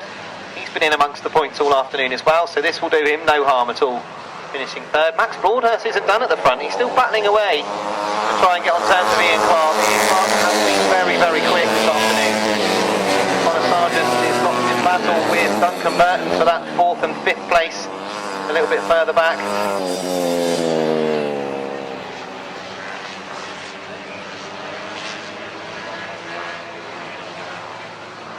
So round we come. There's one more lap to go here, and Ian Clark has stamped his authority on this one. Now dropped off a little bit towards the back. All on his own in that 3rd place, picking up plenty of points.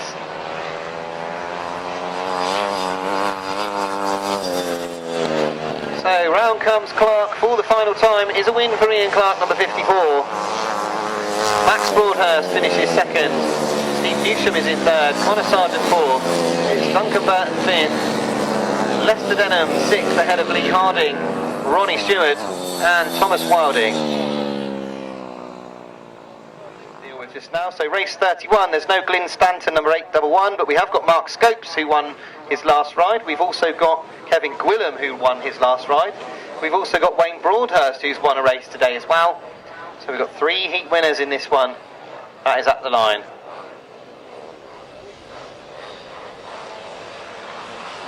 So tapes go up on race 31 and away we go, and it's Kevin Gwillam who has once again made a really good start. Wayne Broadhurst is right there on his right shoulder there as they go into the turn. Mark Scopes has got himself into 3rd.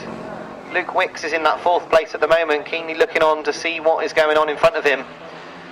So Kevin Gwillam is the rider that took it to Ian Clark in both of the opening 2 rides. And now we can see that Wayne Broadhurst is coming under attack here from Mark Scopes. So the 3 of these riders are attacking each other here, and it's gone right up the inside. Wayne Broadhurst, he's gone right up the inside. They get very close in the middle of the corner. Wayne Broadhurst is absolutely locked together with Kevin Gwillam, but Kevin Gwillam has still got his nose in front as they go back into this pit corner. So this is a determined ride from Kevin Gwillam. He will not give up this lead easily. Mark Scopes has now been seeing what's going on, and he's now got himself back involved in this battle for the lead. Wayne Broadhurst just loses the back wheel a little bit coming off the turn, and Mark Scopes is now in battle with Wayne Broadhurst. Kevin Gwillam having got himself a little bit of space in front. So there's one more lap to go for Kevin Gwillam. Mark Scopes is working hard on that outside. He's working hard to try and get himself round Wayne Broadhurst. He's quick in the middle of the corner, Mark Scopes, but Wayne Broadhurst seems to have too much. They are absolutely neck and neck as they go down that back straight. So into this final turn, there's no doubt that Kevin Gwillam is going to win this one, but the 2nd and 3rd is still being sorted out even as they come towards us here. It's very close on the line. It's just about Mark Scopes ahead of Wayne Broadhurst. Luke Wicks and Darren Sargent are very close as they come over the line as well. And then we've got Alex Kettering.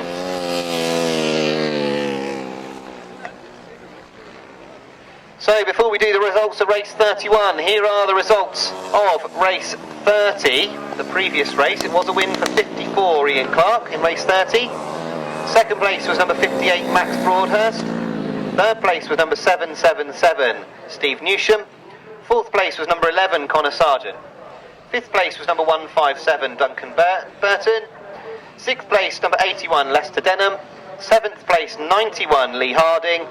8th place 140 Ronnie Stewart. and 9th place number 8 Thomas Wilding, and the winning time for race 30 was 1:42.54. So the results of race 31 was a win for number 66 Kevin Gwillam, 2nd place number 21 Mark Scopes, 3rd place number 158 Wayne Broadhurst, 4th place number 7 Darren Sargent, 5th place number 227 Luke Wicks, 6th place number 87 Alex Ketteringham, 7th place number 90 Michael Chittenden, 8th place number 226 Archie Palmer, and 9th place number 14 Joshua Smith. The winning time for race 31 was 1 minute 42.75. 1 minute 42.75. So we've now got race 32, the left-hand sidecars, and we've got an addition to this one.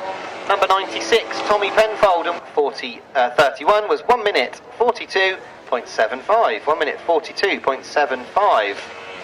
So we've now got race 32, the left-hand sidecars, and we've got an addition to this one. Number 96, Tommy Penfold and William Naden come out in this one.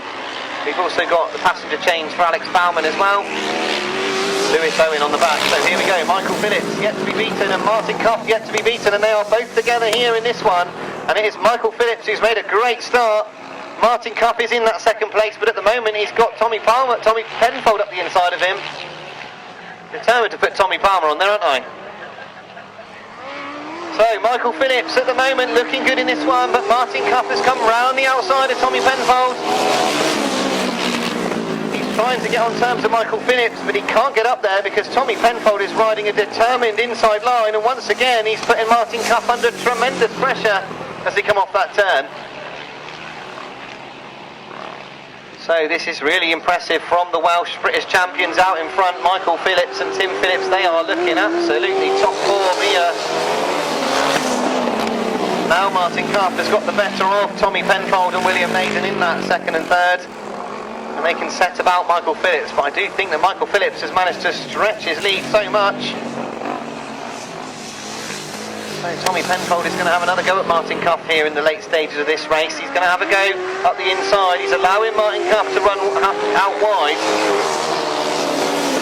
So one more lap to go here, and this is a convincing win here for Michael Phillips and Tim Phillips. Steve North and Steve North Jr. in that 4th place. Alex Bowman and Lewis Owen currently in 5th. So Tommy Penfold again is attacking Martin Cuff for that 2nd and 3rd. Michael and Tim Phillips are going to take their 3rd win of the afternoon, but this battle for 2nd has raged for the all 4 laps. Martin Cuff finishes 2nd, Tommy Penfold in 3rd, Steve North in 4th. Alex Bowman will finish 5th, and it will be Katie Booth who finishes 6th.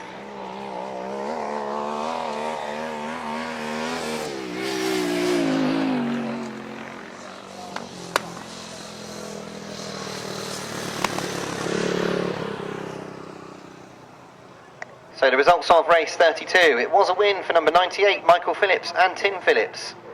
2nd place number 128 Martin Cuff and Colin Clark. 3rd place number 96 Tommy Penfold and William Naden.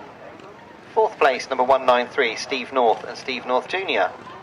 5th place number 7 Alex Bowman and Lewis Owen, and 6th place number 69 Kaylee Booth and Robbie McLaughlin. The winning time 1 minute 44.47. 1 minute 44.47.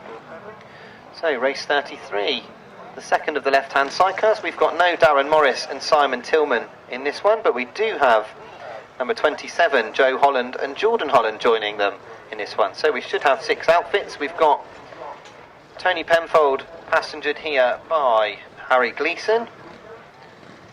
So Harry Gleeson is Tony Penfold's passenger. And we're going to have a brand new heat winner here because none of these riders have managed to win a heat so far this afternoon.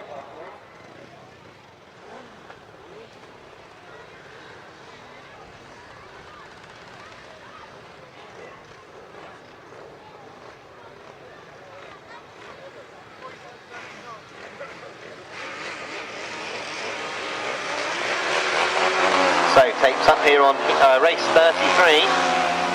And it's very even from the inside. There's 4 or 5 outfits that are getting there together. Josh Penfold is the rider in the middle.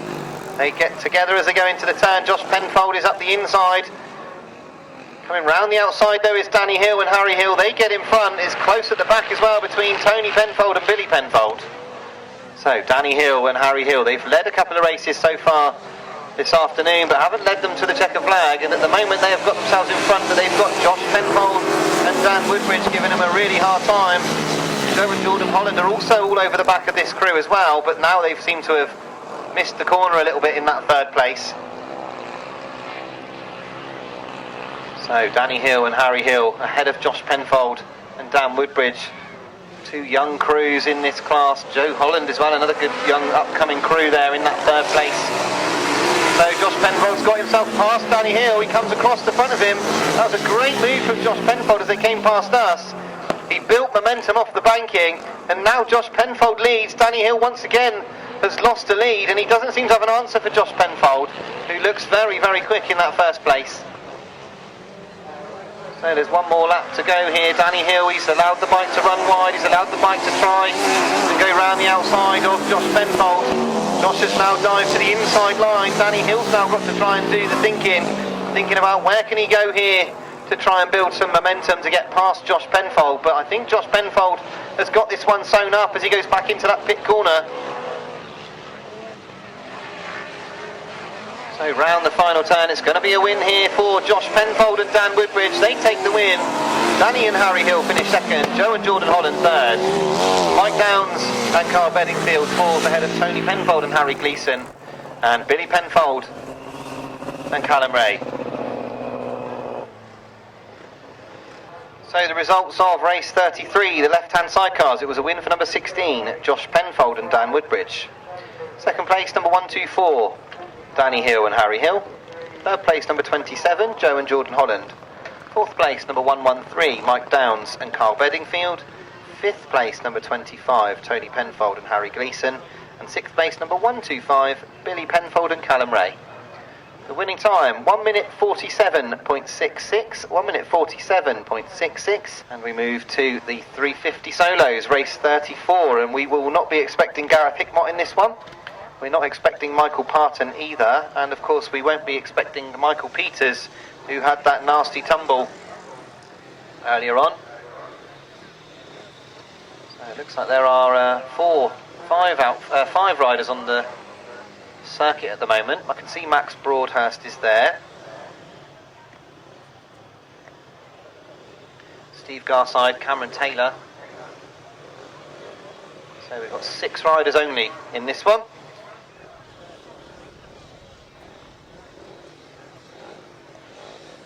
So we are now set for this race 34, the 350cc solos. So far Cameron Taylor has won both of the rides.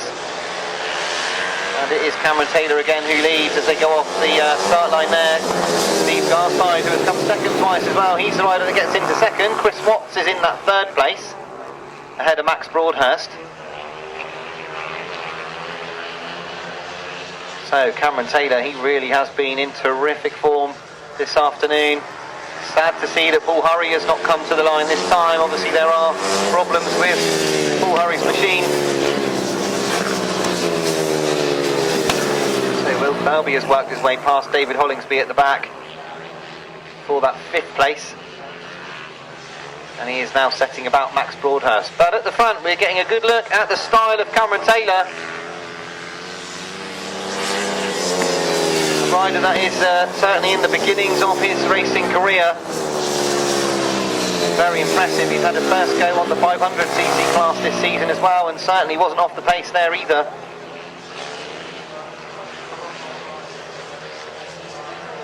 So he's got one more lap to go after this one. 350s spreading themselves out quite a bit for this one.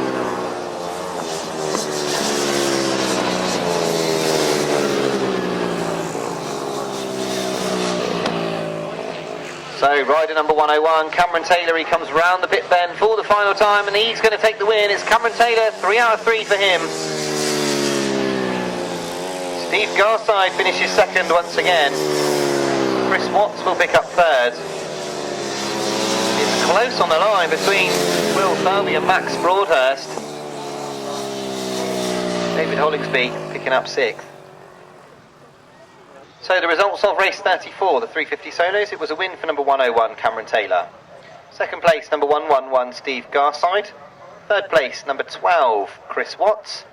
Fourth place, number 47, Will Thirlby. Fifth place, number 58, Max Broadhurst. And sixth place, number 5, David Hollingsby. The winning time, 1 minute 32.35. 1 minute 32.35. So, race 35, the upright solos third leg. And we have got no Gordon Walker in this one. We have seen a win for Tim Mount, and then he followed that up with a third. We've seen a win for Tim Kernock, and he's had a second. And we've had seconds and thirds for Jason Prynne. So those three certainly heading this lineup at the moment.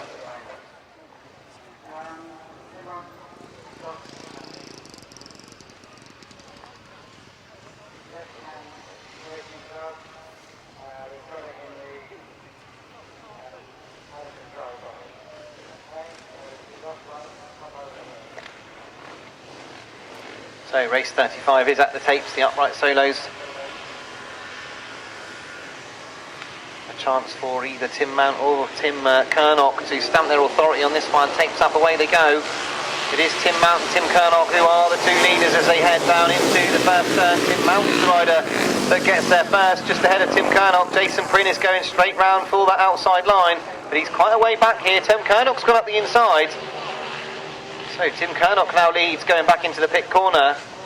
Tim Mount is in that second. Jason Prynne, here he goes. He's diving up the outside, round the outside. But he's having to go so much faster than the riders on the inside by going all the way round the outside there. He's got himself round the outside of Tim Mount. He's very, very close as they get down that back straight. Tim Mount is just about holding on to that second, but Jason Prynne does look fast in that third place. Once again, Jason Prynne goes very wide. Now he's just about got his nose in front of Tim Mount as they go back into the first turn. So down the back straight it is Tim Kernock from Jason Prynne, from Tim Mount. Mike Dowling's in that fourth. Chris Malone is holding fifth. So Tim Kernock looking like he's got everything his own way in this one. Jason Prynne's gone extremely wide once again.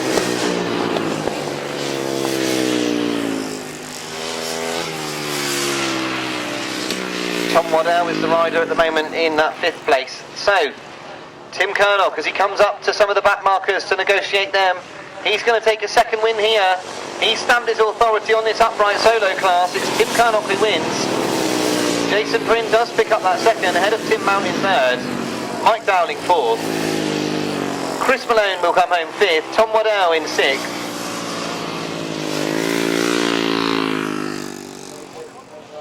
So the results of race 35, the upright solos. It was a win for number 726, Tim Kernock.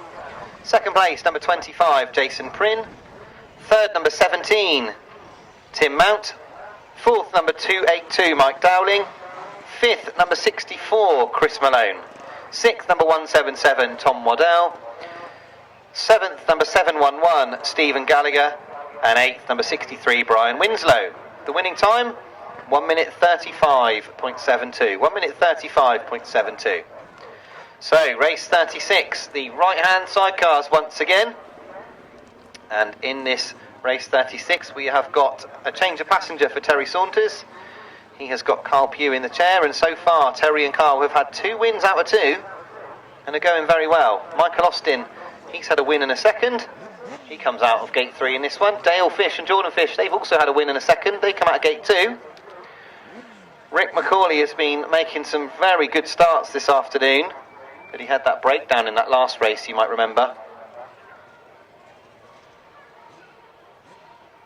And we didn't see Dave Buckley in his last ride, so I'm just checking over there. I can only see 3 outfits, so I don't think we're going to have Dave Buckley and Stephen Smith in this one either, so we can remove those. And I don't know if Rick McCauley's over there either, so that's a real shame to see. Just 3 outfits over on the line, so I don't think we've got Rick McCauley either. Obviously the problem with that bike a little bit more serious than first thought. So we've got Dale Fish and Jordan Fish, Michael Austin and Vinnie Branch, and Terry Saunders and Carl Pugh. So tapes up, away they go, and it's a pretty even break. Terry Saunders and Carl Pugh have just about made the best of it. Michael Austin and Vinnie Branch are not far away from them though. Dale and Jordan Fish are in that third place. So Terry Saunders and Carl Pugh second on the pace here. They get a little bit unsettled coming past us. They hit some of the bumps.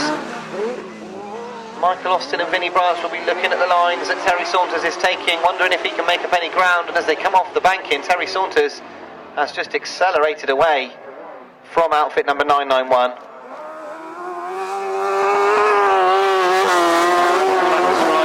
Finding it a lot easier to turn the machines out of this bottom corner now. So Terry Saunders and Carl Pugh looking very comfortable in this one, yet to be beaten of course. This will be 3 out of 3 for them if they can hang on for another lap. Michael Austin in that second place. Michael Austin's got to keep going because Dale Fish, he's pulling him in. He's getting a lot closer to Michael Austin in that third place. So into the final turn for the final time. It's going to be a third win for Terry Saunders and Carl Pugh. Michael Austin and Vinnie Branch are going to hold on to that second place. Only just though ahead of Dale and Jordan Fish. So the results of race 36. It was a win for number 24, Terry Saunders and Carl Pugh. Second place, number 991, Michael Austin and Vinnie Branch. Third place, number 20, Dale Fish and Jordan Fish. And the winning time, the fastest time so far for the right-hand side cars, 1 minute 19.50. 1 minute 19.50. So race 37, we don't think we're going to see Pete Shaw and Stephen Russell in this one. And we've not got any Tom Cosser and Wayne Rickards, and we've not got Tony Penfold and Tom Penfold either. So I think we're only going to have the 2 outfits in this one, Mark Cosser and Gareth Williams, and Ryan Partridge and Kevin Jones.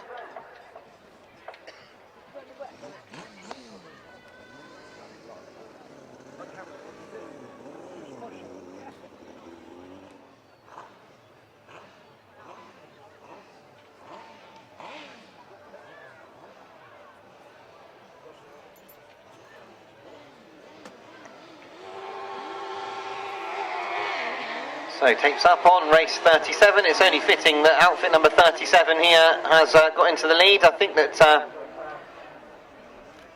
this ought to be a straightforward affair, but good bit of development for Ryan Partridge and Kevin Jones, who have quite recently returned to the sport in that second place.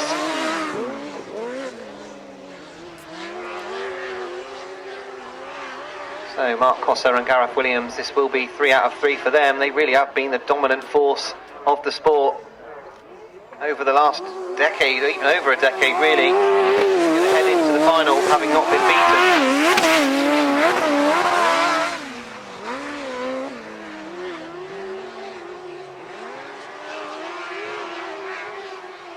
So he doesn't look like he's taking it easy, so it will be interesting to have a look at the times in a moment to see how it compares to the time of Terry Saunders.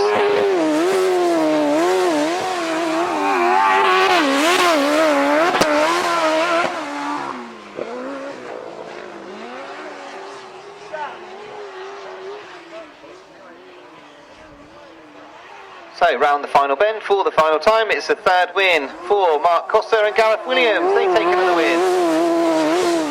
And second place, although going incredibly wide, is Ryan Partridge and Kevin Jones.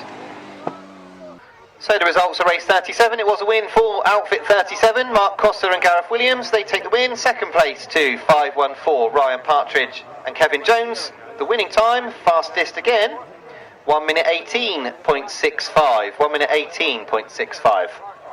So we now look to race 38, and we've got Trevor Heath and Sam Heath coming to the line here. They've not managed to win a race so far. They will want to change that this time. We've got Corey Taylor, and he's passenger today by Jordan Holland.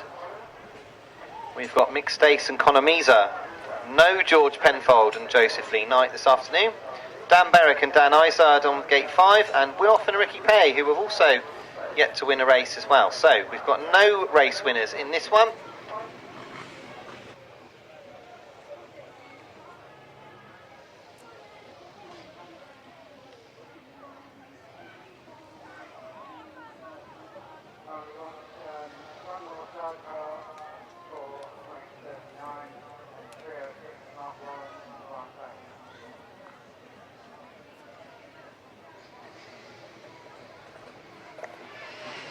So here we go with race 38, tapes up, away they go, and not happy with the start at all. The red flag immediately goes up in the air, so we are going to have a restart there. It certainly looked a ragged start.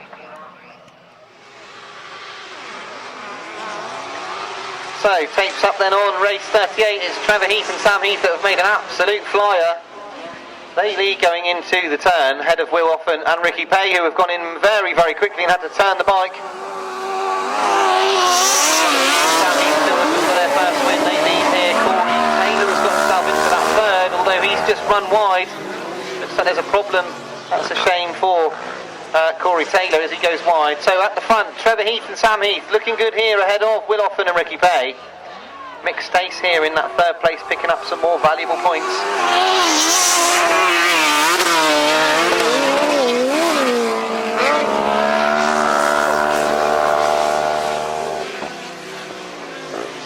So Trevor Heath and Sam Heath. He's going to become another one of the riders that's had a heat win. That should see him into the A final, but of course all the points need to be sorted out. 5 will go straight through to the A final, with the rest going into a B final and having to race it out for that final spot in the final. Nobody wants to be in that position. So Trevor and Sam Heath having a great ride here as they come around this final corner.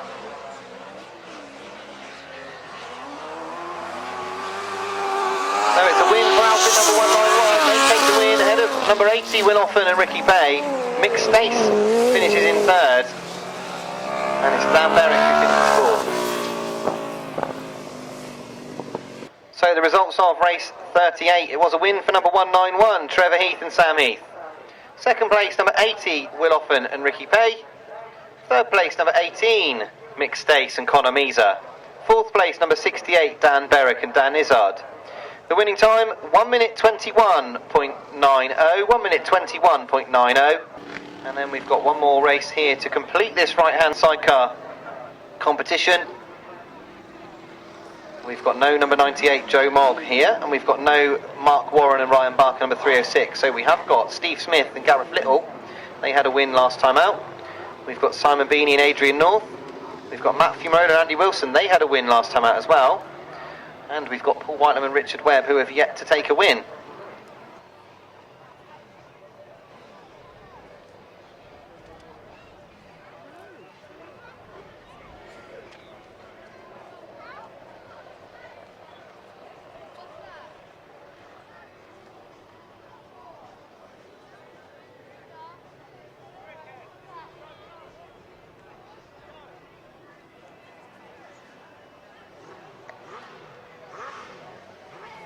So race 39, sponsored by Team Palmer Racing,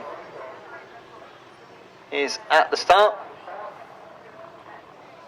It will be interesting to see who gets the best of this one, because we've got some riders here that are fairly even on points.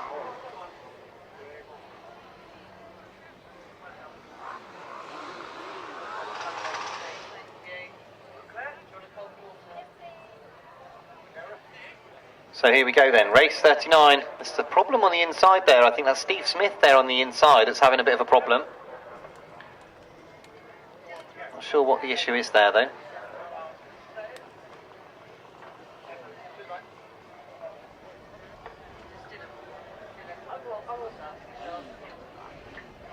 So still a problem there for Steve Smith on gate 1. We've seen a few problems with gate 1.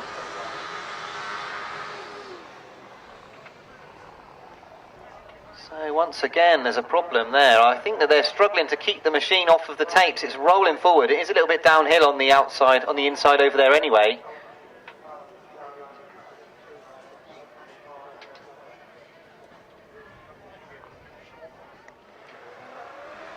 So it looks like they are happy with things on the start line now for race 39, so hopefully we can get things going now.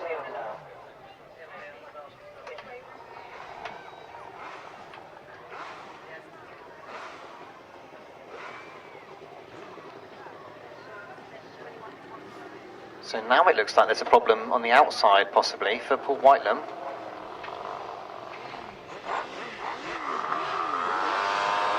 So finally we do get going with this race 39, and it's Steve Smith and Gareth Little who make an absolutely flying start from the inside. Paul Whitelam's now gone round him. Matt Fumarola's tucked up the inside. So they are together in this turn. Paul Whitelam, though, is the leader as they come off the turn. It's Paul Whitelam who leads. They chase back down into the pit corner. Paul Whitelam and Richard Webb, though, they've got themselves in front.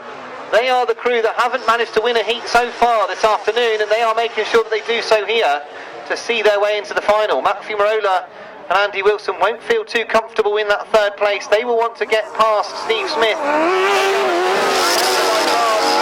in the middle of the corner. So Paul Whitelam and Richard Webb are getting away, but I think that the two Midland crews are going to be the ones that are battling. Steve Smith loses the back end coming off the banking. That's allowed Matthew Marola to come past. So Matthew Marola and Andy Wilson, they've now got themselves into coming off of the banking from Steve Smith and Gareth Little. In fact, they've slowed up a little bit in that third place now and allowed Matthew Marola to get away. So the checkered flag is being made ready. This is going to be the first win of the afternoon for Paul Whitelam and Richard Webb. Although Matthew Marola's got very close at the end of this race, it is a win for Paul Whitelam and Richard Webb. Steve Smith third, Simon Beanie finishes fourth. So the results of race 39, it was a win for number 92, Paul Whitelam and Richard Webb. Second place, number 15, Matthew Marola and Andy Wilson. Third place, number 2, Steve Smith and Gareth Little. And fourth place, number 76, Simon Beanie and Adrian North. The winning time, 1 minute 21.44, 1 minute 21.44. That concludes the qualifying rides for the sidecars. So at some point later on we will have the top 5 that will go into the A final, and then 6 to 11 will then fight it out in the B final for a spot. Before all of that, we've got race 40, which is the 500cc solos. We've got no Bradley Wilson Dean, number 8. We've got no Edward Kennett, number 6. We've got, I don't think we're going to have Adam Filmer, number 24, after a tumble earlier on today. Martyn Sturgeon threw a chain in his last ride. He is out there. I can see that Martyn Sturgeon's come to the line, so that's good to see. James Laker I can see out there as well. Charlie Powell, of course, had a great win and then problems in his second ride, so he will need points here. Alfie Bowtell's been consistently second so far this afternoon. Arran Butcher is out there as well, amongst the two. So tape up, away they go. And Arran Butcher's made a good start. Charlie Powell's made an excellent start. It's Charlie Powell who leads going into the turn. Martyn Sturgeon was there with him, but he's dropped off a little bit as they've gone around the turn. Arran Butcher has got himself into that second place. So it's Charlie Powell who leads, Arran Butcher in second, Martyn Sturgeon's third, but Alfie Bowtell's putting him under pressure for that third place.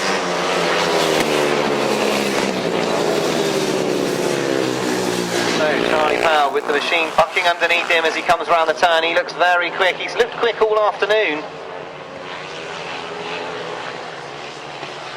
He'll be hoping for no more bad luck here as he goes into lap number 3 in this 500cc solo race. Arran Butcher still battling away in that second place, ahead of Alfie Bowtell in third. Martyn Sturgeon is in that fourth place, and Gareth Hickmott 5th. James Laker is in there in 6th. So it's Charlie Powell leading this one comfortably ahead of Arran Butcher in second. Alfie Bowtell's in that third. Martyn Sturgeon 4th. Gareth Hickmott 5th. James Laker 6th at the moment. James Theobald is the rider in 7th. So round the turn for the final time. It's going to be a win, a second win of the afternoon for Charlie Powell, number 92. He takes the win with a triumphant wheelie as he goes past us. Arran Butcher finishing second. Alfie Bowtell comes home third. It's Gareth Hickmott who's 4th.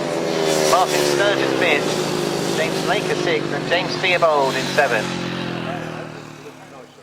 So the results of race number 40, the 500cc solos. It was a win for number 92, Charlie Powell. Second place, number 20, Arran Butcher. Third place, number 202, Alfie Bowtell. Fourth place, number 17, Gareth Hickmott. Fifth place, number 15, Martyn Sturgeon. Sixth place, number 117, James Laker. And seventh place, number 26, James Theobald. The winning time, 1 minute 26.47. 1 minute 26.47.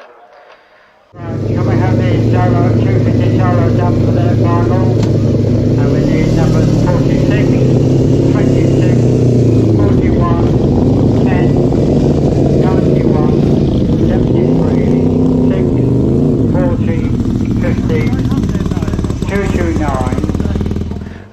this is an important race because whoever wins this race, whichever crew manages to win this race, progresses to the A final, and any of these 6 that come into the line here could still win the meeting outright. So it does mean that that first place has got an awful lot of weighting on it, and all of these riders will know that. We've got Trevor Heath and Sam Heath, they're the top point scorers going in here, so they would have chosen the gate first. Then Dale Fish and Jordan Fish, who have had some impressive rides so far today. Then Steve Smith and Gareth Little. Will Offen and Ricky Pay. Mick Stace and Conor Meza, who I can see circulating over towards the back straight. And Simon Beanie and Adrian North. I can see all 6 of the outfits out on the circuit, so that's good to see.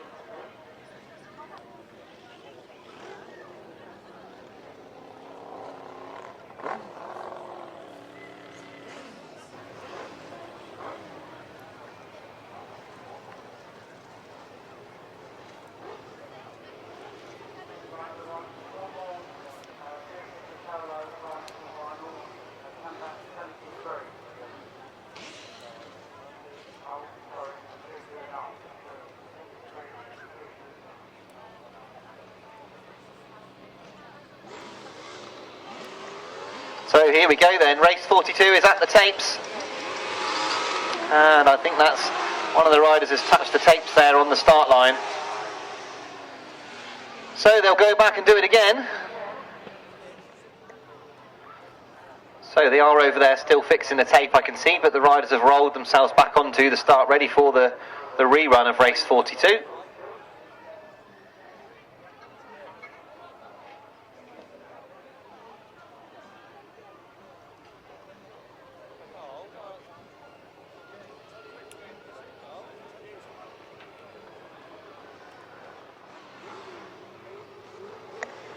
So it looks like they are finally ready over there on the start line for race 42. They've got the tapes sorted, everyone's in line. So the second time of asking, here we go with this B final. And it's a great start from Dale Fish, but Trevor Heath has quickly gone past him as they go into that turn. It's Trevor Heath who leads, Dale Fish is in that second. Steve Smith is in third at the moment, Will Offen is in fourth, Simon Beanie is in the fifth. That's a great bottom turn for Dale Fish. He's got himself in front now and he's got himself ahead of Trevor Heath. He turns the machine sideways there, coming off the banking. That's a great ride from Dale Fish. He's now got to keep Trevor Heath at bay as they go into this turn. So off the turn, Dale Fish, and in fact Trevor Heath's got problems, so Trevor Heath has got well. Will Offen now come through for that second. Simon Beanie's now in third, so we've lost Steve Smith somewhere around the circuit as well. So problems for Trevor Heath, but that's delight for Dale Fish and Jordan Fish. They've got one more lap to go here, but they really are clear in this B final. They will be delighted with this, because this will see them into the A final. We've said that they've been coming up, and Simon and Mick Stace have connected as they come past us. It got very, very close between those two. So round they come then for the final time. The checker flag is made ready. It's going to be a win for Dale Fish and Jordan Fish. A fantastic win for them. Offen and Ricky Payne in second. Mick Stace comes home in third. And after that incident on the finish line here, Simon Beanie and Adrian North will come round for fourth.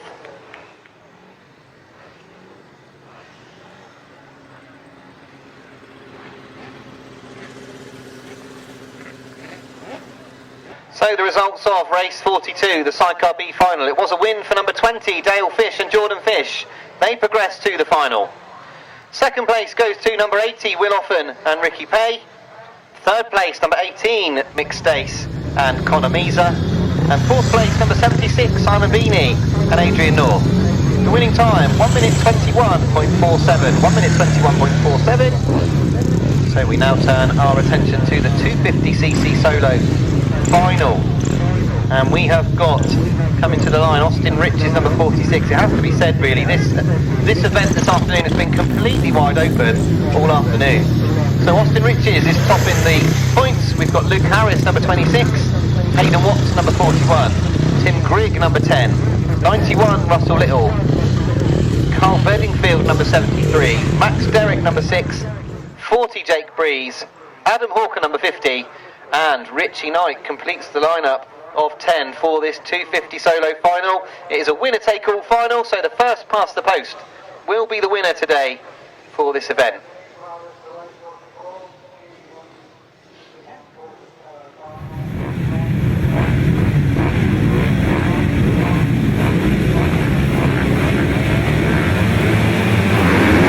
So tapes up, away they go. And it's a fairly even start as they get going down this back straight. Richie Knight's made a flyer. It's Richie Knight who leads into the turn. Tim Greig's there up the inside of him. They're all together in the turn and they all come around the outside as well. Luke Harris is now led as they come off the turn. There's 4 riders all together for that second place. Tim Greig's now broken and he's dived up the inside. And once again they are all together in this turn. A rider has fallen.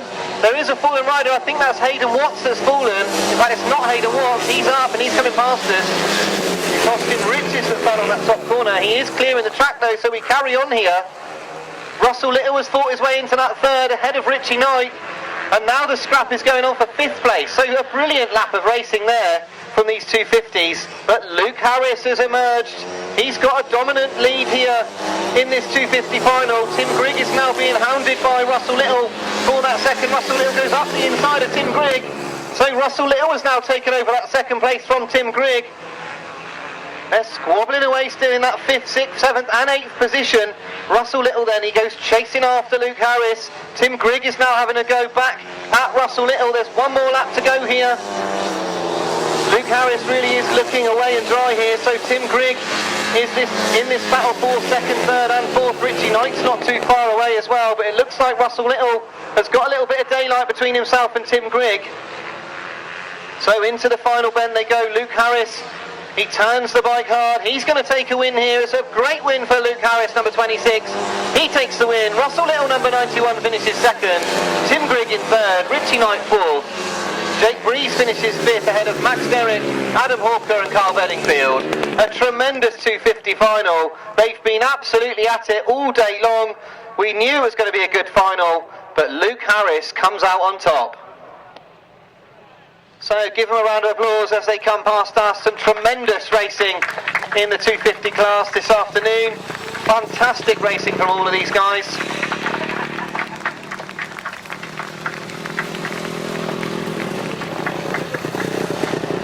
They will be delighted with their day's racing. Spare a thought for Austin Riches, who lost the machine up on that top corner. And we also lost Hayden Watts somewhere around the circuit as well. We lost both of those youngsters. They will go again, no doubt. So the results then, the official results of the 250 solos, sponsored by MRL Grab and Tip. It was a win for number 26, Luke Harris.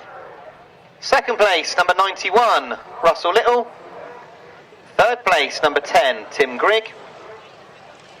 4th place, number 229, Richie Knight.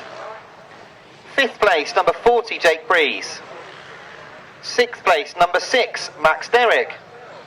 7th place, number 50, Adam Hawker. And 8th place, number 73, Karl Bedingfield. Those numbers again, 26, 91, 10, 229, 40, 6, 50 and 73. And the winning time, 1 minute 37.94. 1 minute 37.94. So, we've been treated to a fantastic 250 solo final. That first couple of laps were absolutely breathtaking. Now we move on to the GT140 Gold Cup final. We have got Kevin Gwillam, number 66. Ian Clark, number 54. Mark Scopes, number 21. Wayne Broadhurst, number 158. Number 777, Steve Newsham. Darren Sargent, number 7. Duncan Burton, number 157. 227, Luke Wicks. 11, Connor Sargent. And 58, Max Broadhurst. Those are the 10 competing for the Gold Cup final here. And tapes up, away they go. And Kevin Gwillam has once again made a brilliant start from the middle of the circuit. It's Kevin Gwillam indeed. Darren Sargent's made a good start and he's in there in 2nd, but he quickly gets swallowed up by lots of other riders. But Kevin Gwillam has really got himself away here. The rest of the pack are all together. Ian Clark is right down the order. He's down in 6th, he's now 5th, he's now gone into 4th. But Kevin Gwillam is looking good at front. Mark Scopes is the rider that's got himself into that 2nd place. In fact, it's Max Broadhurst who's got himself into that 2nd place. So Max Broadhurst having a brilliant ride here, ahead of Wayne Broadhurst in that third. So Kevin Gwilym leading the way, leading this final so far, followed by Max Broadhurst, Wayne Broadhurst. Then we've got Mark Scopes and Ian Clark, so all five of them come past us. Connor Sargent, Steve Newsham and Darren Sargent at the back, battling away. There's still a battle, and there's a faller. Kevin Gwilym has fallen. He's fallen whilst leading. So the red flags are out. We have red flags out on this final. Kevin Gwilym, the leader, has fallen, and we had another faller up on the banking who'd also fallen away from the action. So red flags were out. We will find out. We've only done 2 laps, so we will need to go again for this final. So we will have this rerun now of race 44. You can see that the riders are coming back onto the start, including Kevin Gwilym, who was the faller. He's gone back onto the start as well.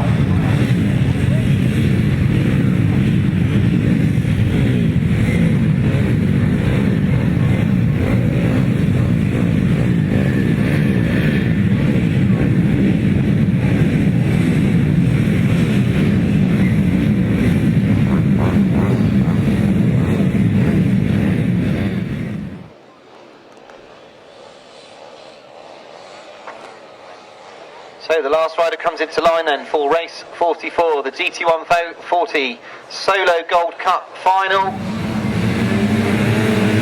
The rerun and taped up, away they go, and once again Darren Sargent's made a good start. He made a good start the first time. Kevin Gwilym's made an even better one. It is Kevin Gwilym who leads once again, and he will certainly be nervous after leading for 2 laps in the first running of this race. That is one of the Broadhursts that's got themselves into that second place. They're all together and squabbling over the minor placings. I can see Ian Clark going up the inside. He's in 5th at the moment, Ian Clark, so he's a way back. He's got a lot of work to do. It is Kevin Gwilym who leads, and they are together as they come past us. It is Max Broadhurst, Wayne Broadhurst and Ian Clark. Ian Clark dives up the inside of Wayne Broadhurst. He's now attacking Max Broadhurst. They get very close on the exit of the turn. Now Ian Clark gets himself into that second. He's left Max Broadhurst in that third, ahead of Wayne Broadhurst and Mark Scopes. So once again they are all together for that 4th and 5th. Kevin Gwilym is under tremendous pressure now from Ian Clark as they go into this third lap. Ian Clark's going round the outside. Kevin Gwilym loses the bike a little bit. That's lost him a little bit of momentum. Now Ian Clark leads. He's hanging off the back of that machine. So now Ian Clark gets himself in front. He straightens up a little bit in the turn. There's one more lap to go. He's had to fight really hard to get through Ian Clark. Kevin Gwilym though still very close to him. Wayne Broadhurst and Mark Scopes are battling for that 4th place. And Mark Scopes has been forced wider than he really wants to be riding there. So into the turn for the final time. You've got to take your hat off to Ian Clark. He was well down the order in the opening lap. He's worked his way through. It's going to be a win for Ian Clark. He takes the win. Gwilym 2nd, Max Broadhurst 3rd, Wayne Broadhurst 4th, Scopes 5th, Sargent 6th, Sargent 7th and Burton 8th. So a great ride there from Ian Clark, who had to work his way through the field to get himself up to the lead. Spare a thought for Kevin Gwilym, who had the race in his back pocket in the first running of the race, and he had it in his back pocket again for the second running of the race, but he didn't bank on the speed of Ian Clark. Ian Clark, the British champion, once again wins the GT140 class. He now adds the Gold Cup to his British Championship for 2023.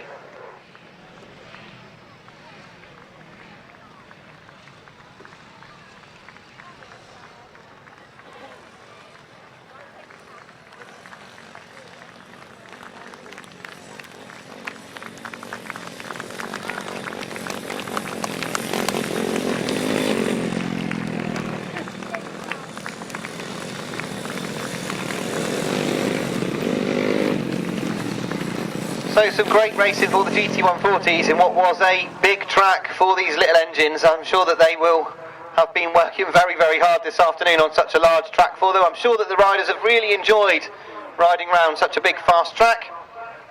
Give them a round of applause as they come past you. They've all ridden very hard this afternoon, but Ian Clark absolutely flying in that final, so determined to get himself to the front. He deserves the Gold Cup for this year. So the results then of race 44, the GT140 Solo Gold Cup final. It was a win for number 54, Ian Clark. Second place, number 66, Kevin Gwilym. Third place, number 58, Max Broadhurst. Fourth place, number 158, Wayne Broadhurst. Fifth place, number 21, Mark Scopes. Sixth place, number 11, Connor Sargent. Seventh place, number 7, Darren Sargent.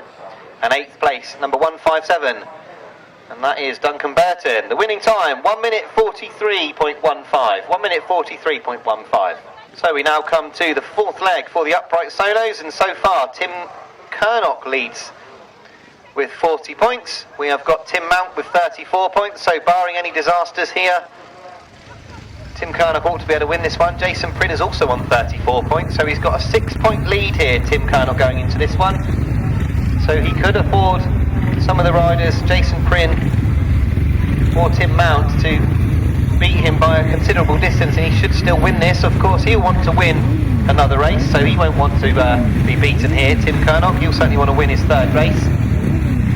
Jason Prynne and Tim Mount, they're tied at the moment for second, so whoever is the one that comes out in front this time will be second overall.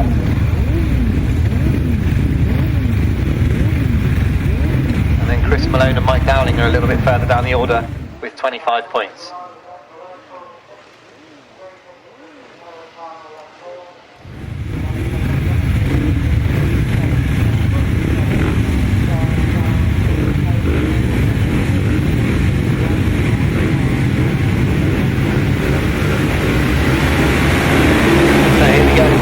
Leg of the upright solos, and Tim Mount's made a good start from the inside. Tim Kernock's made a good start from the outside. Jason Prynne's there as well.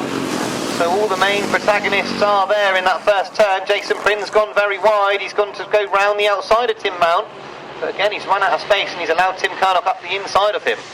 So these three are locked in battle as they go into that turn. Tim Mount's decided to go on the inside. Tim Kernock's just a little bit wider than him. Jason Prynne is really wide, and they are absolutely neck and neck as they go past us.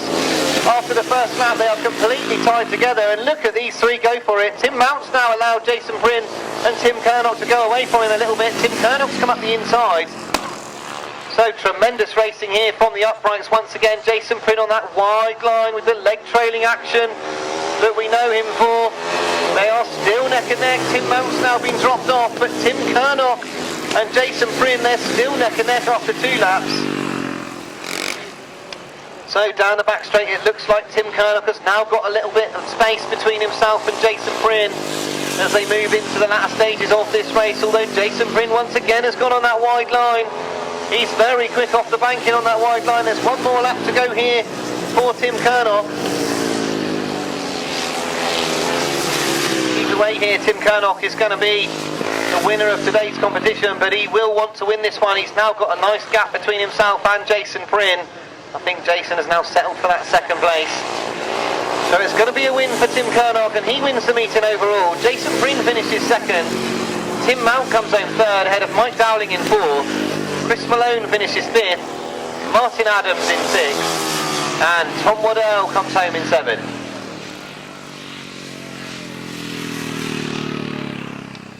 So a great victory there for Tim Kernock. 3 wins out of 4 this afternoon. He certainly made sure that his trip down from Worcester has been well worth his effort this afternoon. Tim Mount's been riding very well. Of course, he had that win earlier on, so a great day's racing for him. Some brilliant racing from the uprights once again.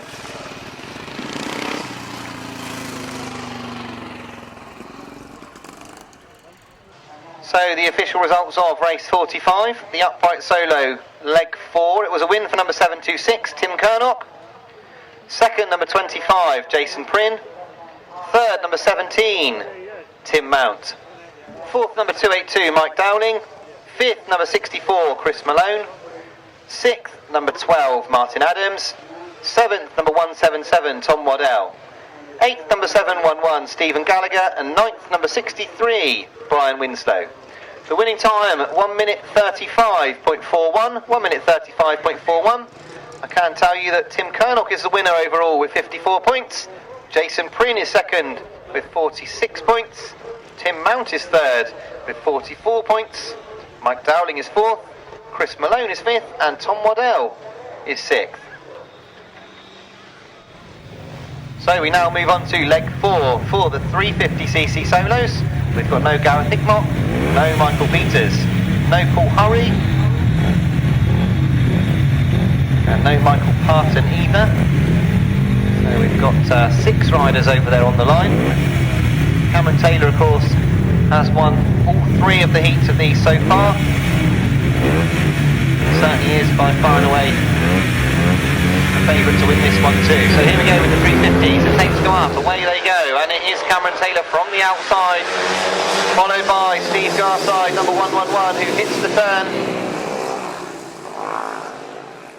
Cameron Taylor, who's been in tremendous form in the 350 class this afternoon, he's doing what he has done all afternoon, and that is lead the rest of the pack. Chris Watts is in 3rd, Will Thelby's in that 4th, and Max Broadhurst is in 5th.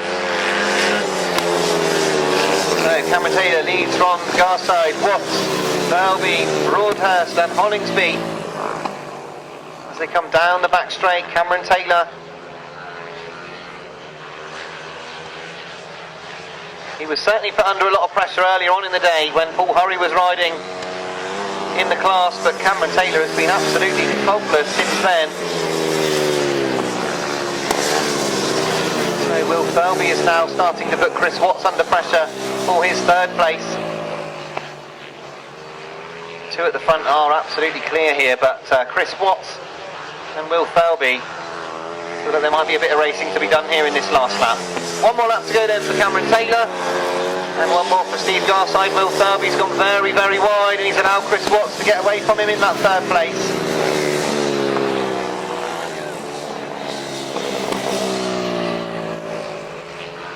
So round the turn for the final time, it's going to be 4 out of 4 for number 101, Cameron Taylor. He takes the win in the 350s. Steve Garside is the rider that comes home 2nd. Chris Watts finishes 3rd. Will Thelby finishes 4th. It's Max Broadhurst who finishes in 5th, and David Hollingsby comes home 6th.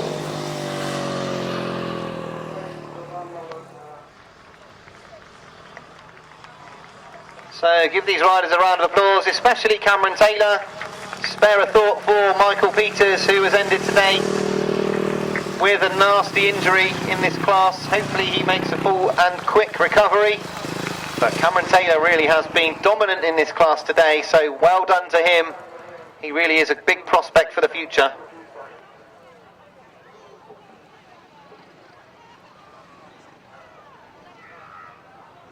So the results of race 46, the 350 solo, 4th leg. It was a win for number 101, Cameron Taylor. 2nd place, number 111, Steve Garside. 3rd place, number 12, Chris Watts. 4th place, number 47, Will Thelby. 5th place, number 58, Max Broadhurst.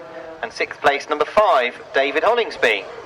The winning time, 1 minute 33.38, 1 minute 33.38, so that does confirm that Cameron Taylor is our winner this afternoon in the 350 class. Steve Garside finishes 2nd overall, Chris Watts finishes 3rd overall, Max Broadhurst 4th, Will Thelby 5th, and David Hollingsby 6th.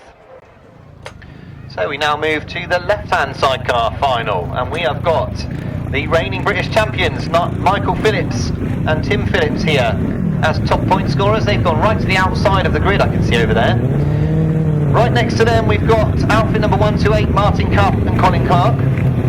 Then we've got outfit number 16, Josh Penfold and Dan Woodbridge. Number 124, Danny and Harry Hill. We've got number 27, Joe Holland and Jordan Holland. And 125, Billy Penfold and Callum Ray complete the lineup of left-hand sidecars for this final. Sponsored by MRL Grab and Tip. So here we go then. Michael Phillips has been the man to catch. He has gone through the card unbeaten. Can he make it count in this final? It's first past the post is the winner.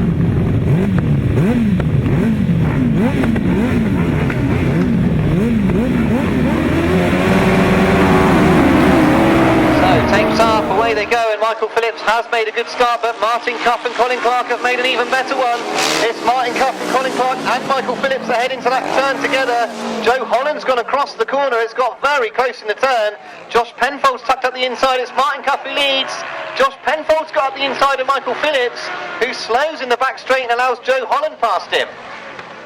So Michael Phillips has got a lot of work to do from this point, and he's tipped the chair up and dropped his passenger. So problems for Michael Phillips. He does get the bike stopped in the catch fence. The red flags are out. His passenger fell very awkwardly. So red flags are out. We all slow down.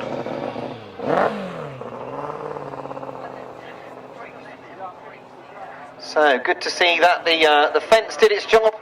Fence has stopped. Hopefully Tim on the back of Michael Phillips. I can see that he's up, so that's good news. He looks like he had a really awkward fall there. Just picked the chair up halfway around the corner and tipped him off. I'm trying to figure out what they're doing over there, because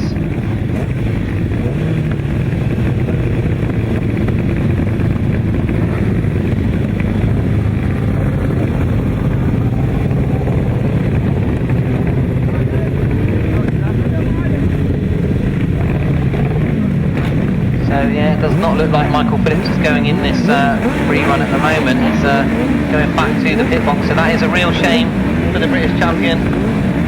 So we're left with 5 outfits on the line. And tapes go up, away they go, and once again Martyn Cuff has made a good start off the outside. He has got Danny Hill right on the inside of him. Joe Holland this time is up the inside once again. Josh Penfold's in there as well. They're all close together in the middle of the corner. Josh Penfold's got himself into that second, and he chases after Martyn Cuff down the back straight. Josh Penfold's got lots of speed, and it's Josh Penfold who leads going into the turn. He's got the better of Martyn Cuff going into the banking. So we are 1 lap down, and Josh Penfold is looking over his right shoulder because he can see and he can hear that Martyn Cuff and Colin Clark are right there on his shoulder, although they've dropped away a little bit here. Josh Penfold and Dan Woodbridge look absolutely superb as they come off of that turn.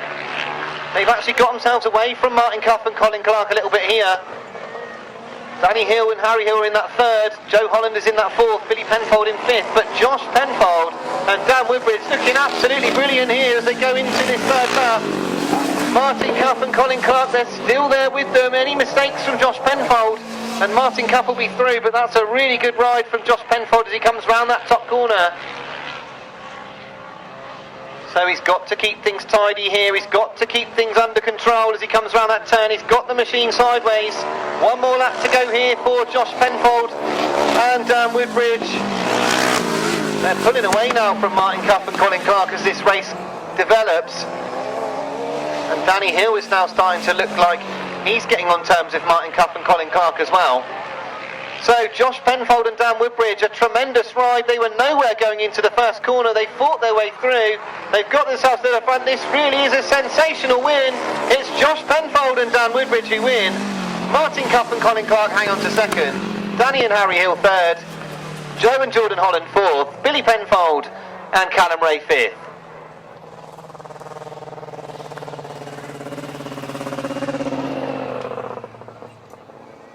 They were fighting hard in that first running of that final until everything went wrong on that pit corner.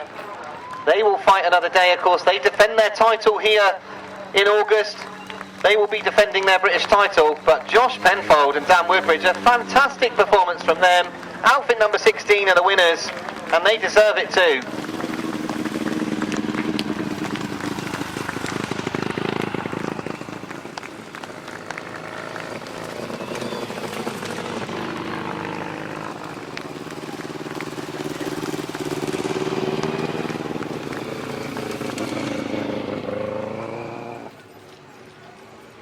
So the results of race 47, the left-hand sidecar final. It was a win for number 16, Josh Penfold and Dan Woodbridge.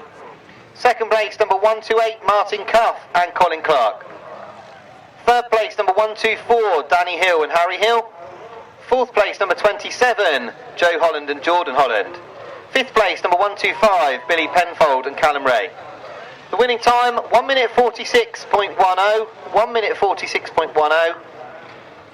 And there was also a donation for a prize for the fastest race win in the left-hand sidecars, and that was from Michael Phillips and Tim Phillips earlier in the day.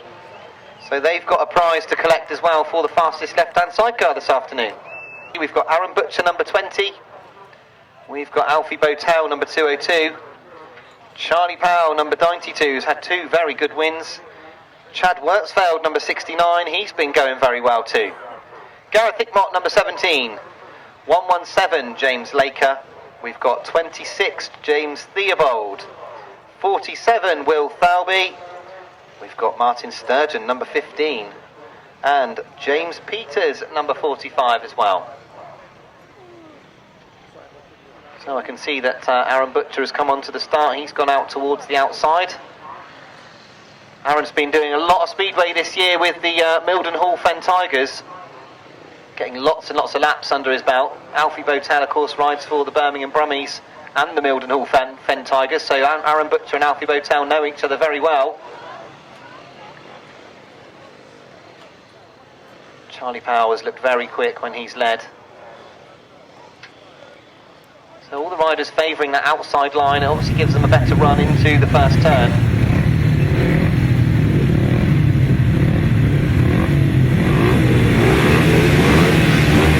We've got 9 riders over there, which is missing one of them, but we will go with 9 for this 560 solo final. Takes off, away they go.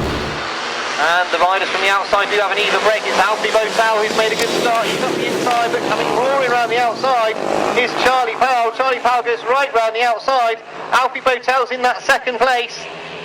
So a great ride from Charlie Powell around that first turn. Alfie Bowtell's lost that second place to Arran Butcher. So Charlie Powell leads, Arran Butcher's second, Alfie Bowtell's third, Chad Wirtzfeld's worked his way through to fourth, Martyn Sturgeon's in that fifth, and now Chad Wirtzfeld's dived up the inside of Alfie Bowtell to take over that third place. So Charlie Powell looks like he's got things under control here. He's looking good for a win in his 500 class at the moment. Arran Butcher's got no answer to him in that second place. So close to getting the scalp of Chris Harris at the Dalton Barracks Bonanza earlier in the year, but just for that last corner he lost out. He's not making any mistakes this time. He's got one more lap to go here, Charlie Powell. Arran Butcher's in that second, Chad Wirtzfeld's third, Bowtell's in the fourth, Hickmott's fifth, Theobald is still sixth at the moment, and James and Will Thalby is still fighting away towards the back. So the checker flag is made ready. It's going to be a win. It's going to be a tremendous win for Charlie Powell. He takes the win. Arran Butcher second, Chad Wirtzfeld finishes third, Alfie Bowtell comes home fourth, Gareth Hickmott finishes fifth, James Theobald will be sixth, and Will Thalby finishes seventh overall. So he did look very quick in the heats. He didn't look like he was going to get beaten, and Charlie Powell, a tremendous result, a tremendous ride in the final, made absolutely no mistakes. And he is our winner for this afternoon. So the riders coming round, give them a round of applause as they come past us. Some tremendous racing in the 500 solos this afternoon.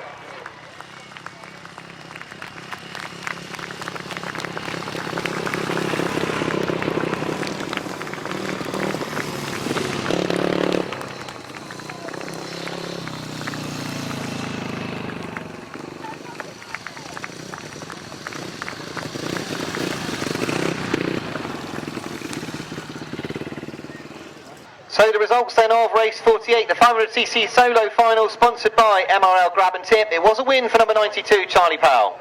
Second place, number 20, Arran Butcher. Third place, number 69, Chad Wirtzfeld. Fourth place, number 202, Alfie Bowtell. Fifth place, number 17, Gareth Hickmott. Sixth place, number 26, James Theobald. And seventh place, number 47, Will Thalby. The winning time, 1 minute 25.19. 1 minute 25.19. So a great 500 solo final. We've just got the one race left, the right-hand sidecar final. As is tradition, we often end with the right-hand sidecar final, and we are expecting to see outfit number 37, Mark Cosser and Gareth Williams. Outfit number 24, Terry Saunders and Carl Pugh. Outfit number 15, Matt Fimarola and Andy Wilson. Outfit number 991, Michael Austin and Vinnie Branch. Outfit number 92, Paul Whitelam and Richard Webb. And outfit number 20, via the B final, Dale Fish and Jordan Fish.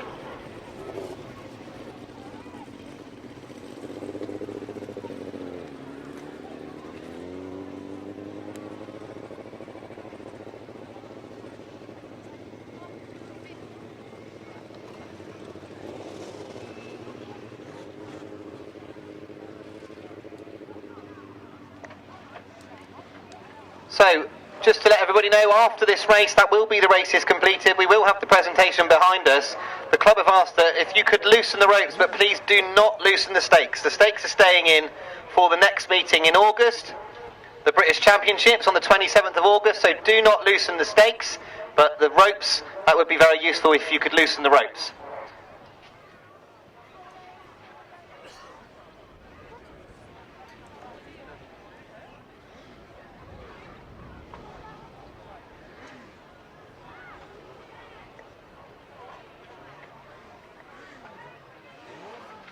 So this right-hand sidecar final, certainly Mark Costa and Gareth Williams are going to be the ones to stop here. The tapes go up, away they go, and Terry Saunders has made a good start. Mark Costa has made a good start too. It's Terry Saunders and Karl Pugh who lead into the turn. Mark Costa immediately is going round the outside. He stopped quickly. It's Terry Saunders who leads. Mike Costa is in front, up in the banking as well. So it's Terry Saunders who leads, and Mark Costa's gone up the inside of him in the banking. It's getting close. It's very close. They come on that turn. Terry Saunders and Karl Pugh, they've got a narrow lead ahead of Mark Costa at the moment. They've got to try and make themselves as wide as they possibly can. Mark Costa stopped in the middle of the corner. That got very, very close to the middle of the corner. And then Austin is having a go at Mark Costa. So that's allowed Terry Saunders to get away from Mark Costa here. Is he going to be able to build up any speed? Michael Austin looks quick in that third place. So Terry Saunders and Karl Pugh looking smooth in the front, looking good here. They will have one more lap to go. Mark Costa is hunting them down here. We know how quick Mark Costa is.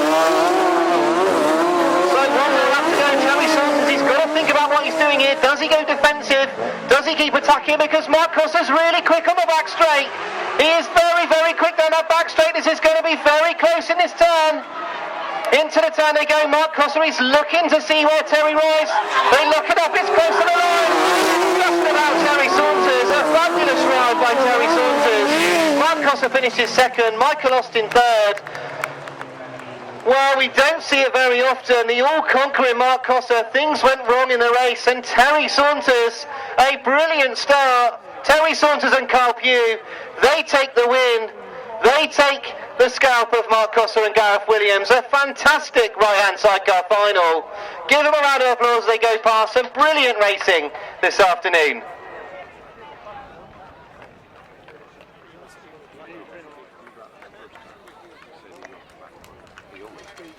So once again, the right-hand sidecars, they rarely fail to deliver superb action. This is why we love the 1000cc right-hand sidecars here in the UK. They are absolutely tremendous, and once again Terry Saunders and Karl Pugh, this time around they were not going to be beaten. Great racing for Mark Costa. How Gareth Williams stayed on that bike, I have absolutely no idea. Michael Austin and Vinnie Branch, perhaps the best performance they've ever had with that third place. A great ride from them. Brilliant racing from the right hand sidecars. So the official result of the right-hand sidecars. It was a win for outfit number 24, Terry Saunders and Karl Pugh. Second place, number 37, Mark Costa and Gareth Williams. Third place, number 991, Michael Austin and Vinnie Branch. Fourth place, number 15, Matthew Marola and Andy Wilson. Fifth place, number 92, Paul Whitelam and Richard Webb. And sixth place, number 20, Dale Fish and Jordan Fish. The winning time, 1 minute 20.19, 1 minute 20.19. 49 races, you're having a laugh. They've done a tremendous job. I know they put a lot of water on in the wing. They've done an absolutely unbelievable job to get through 49 races. The track's been brilliant. I think we need to give them a massive round of applause.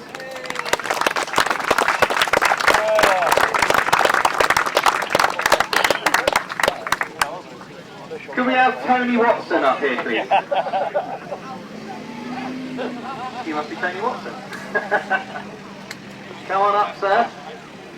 Right, you're presenting the trophy, so you've got a big job to do. Yeah, I think so. Not all at once, though. Right, we're going to start with the 250cc solos. Amazing racing today. And third place in the 250 solos, Tim Greig.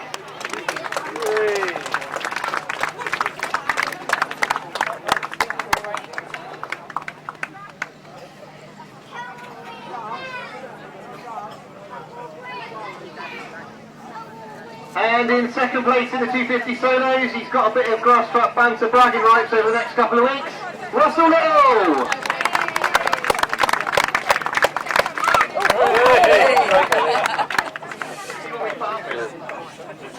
But the winner, a tremendous win in the final, Luke Harris!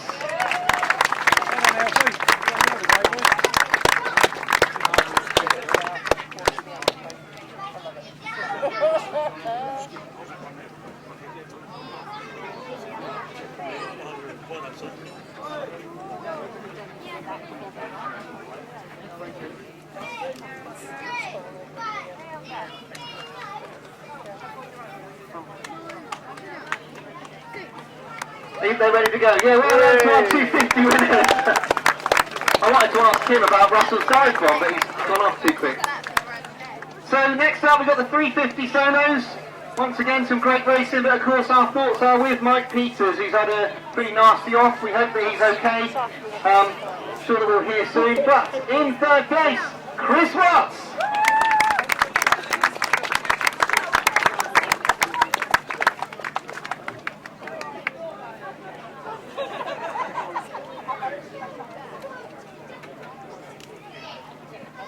And second place in the 350 solos, Steve Garside.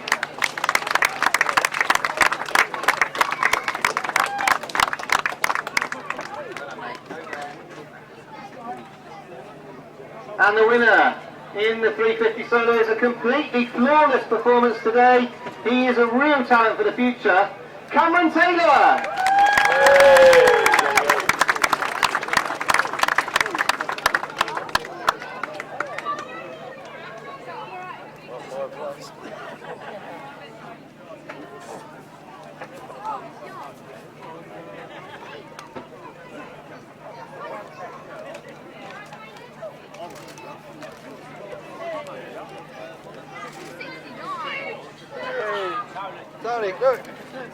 Look.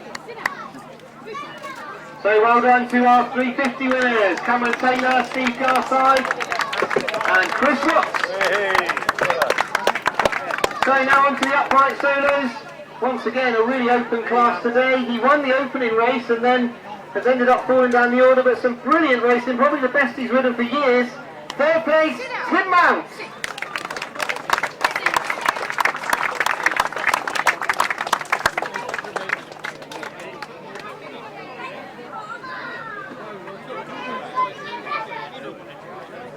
And second place in the upright is the man that's come even further than I have today, Jason Prynne.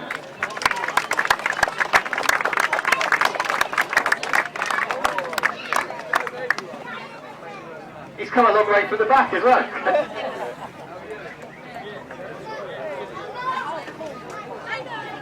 Give me a Jason Prynne, everyone.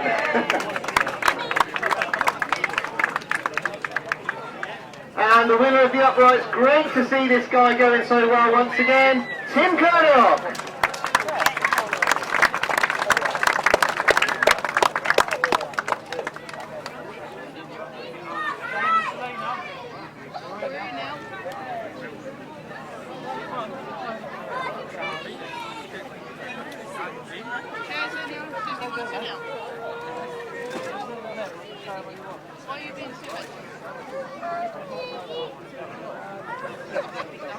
So well done to our top three in the uprights, Tim Mount, Jason Prynne and Tim Greig. So on to the GT140s, and they were racing for the Gold Cup this afternoon. And in third place, he was the last scorer coming into the final, but he really did go for it in that final, Max Broadhurst.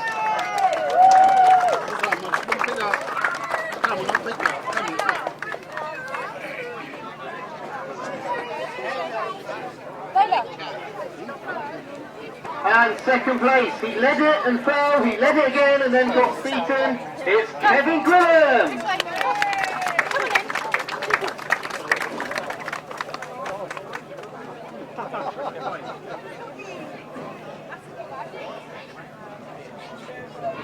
And the winner this afternoon, he's already got the British title in his back pocket, he's now got the Gold Cup as well, Ian Clark.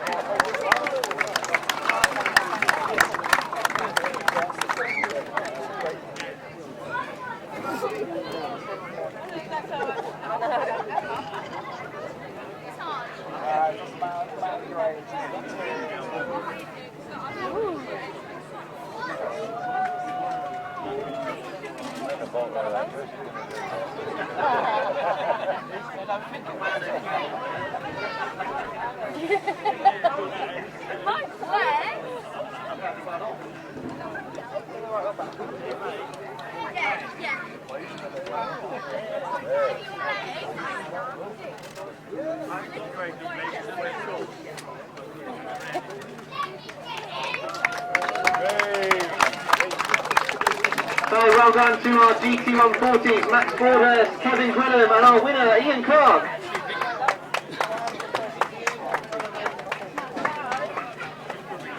So on to the 500cc solos, and in third place this afternoon, good to see him getting on the pace once again, Chad Wirtzfeld.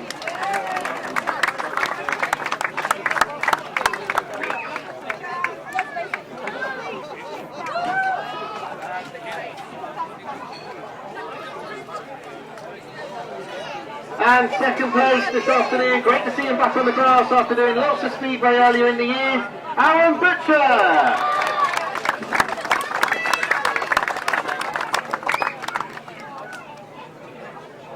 And our winner, a fantastic final, some brilliant racing as well, Powell.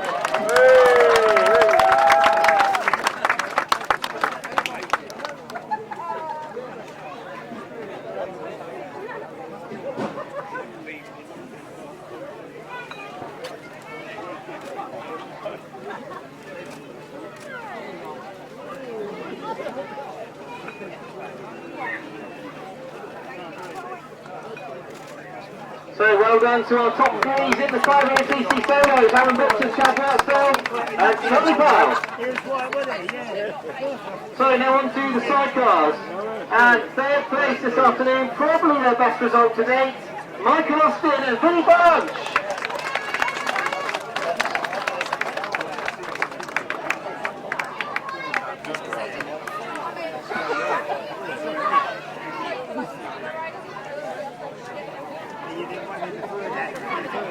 And second place this afternoon, he tried really hard, just about picked at the post this time, Mark Cossey and Gareth Williams.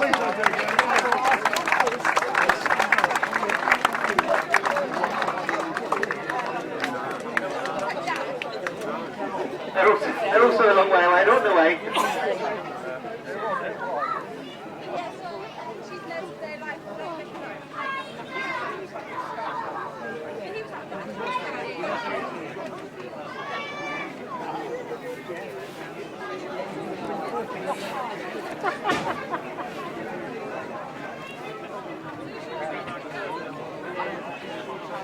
And our winner in the right-hand sidecars this afternoon, they've been gating like a rocket ship all day, Terry Saunders and Karl Bedingfield.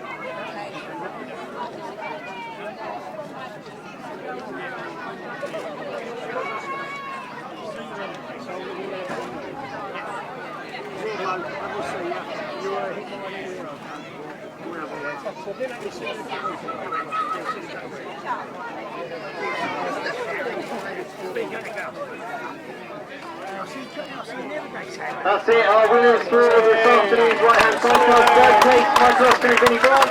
Second place, Mark Foster, Gareth Williams. And our winners, Kevin Saunders and Karl Bedingfield. So the final class, the left-hand sidecar class. And again, some brilliant racing in this class. A turn up for the Bilks when the British champion had his problem in the first running. So eventually, after all the fighting, in third place we have Danny Hill and Harry Hill.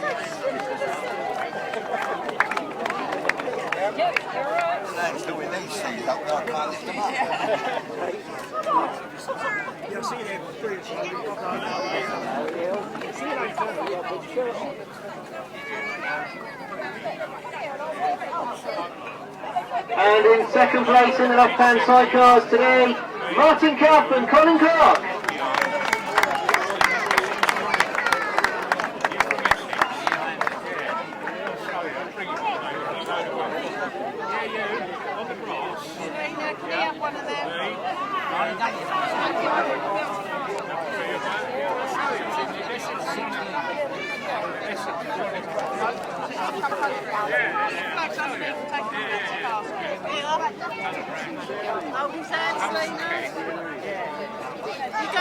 And our winners of the left-hand sidecars after a fantastic performance in the final, Josh Penfold and Dan Woodbridge.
I think you're done yet. So well done to our left-hand sidecars, Danny and Harry Hill, Martin Cuff and Colin Clark, and our winners, Josh Penfold and Dan Woodbridge.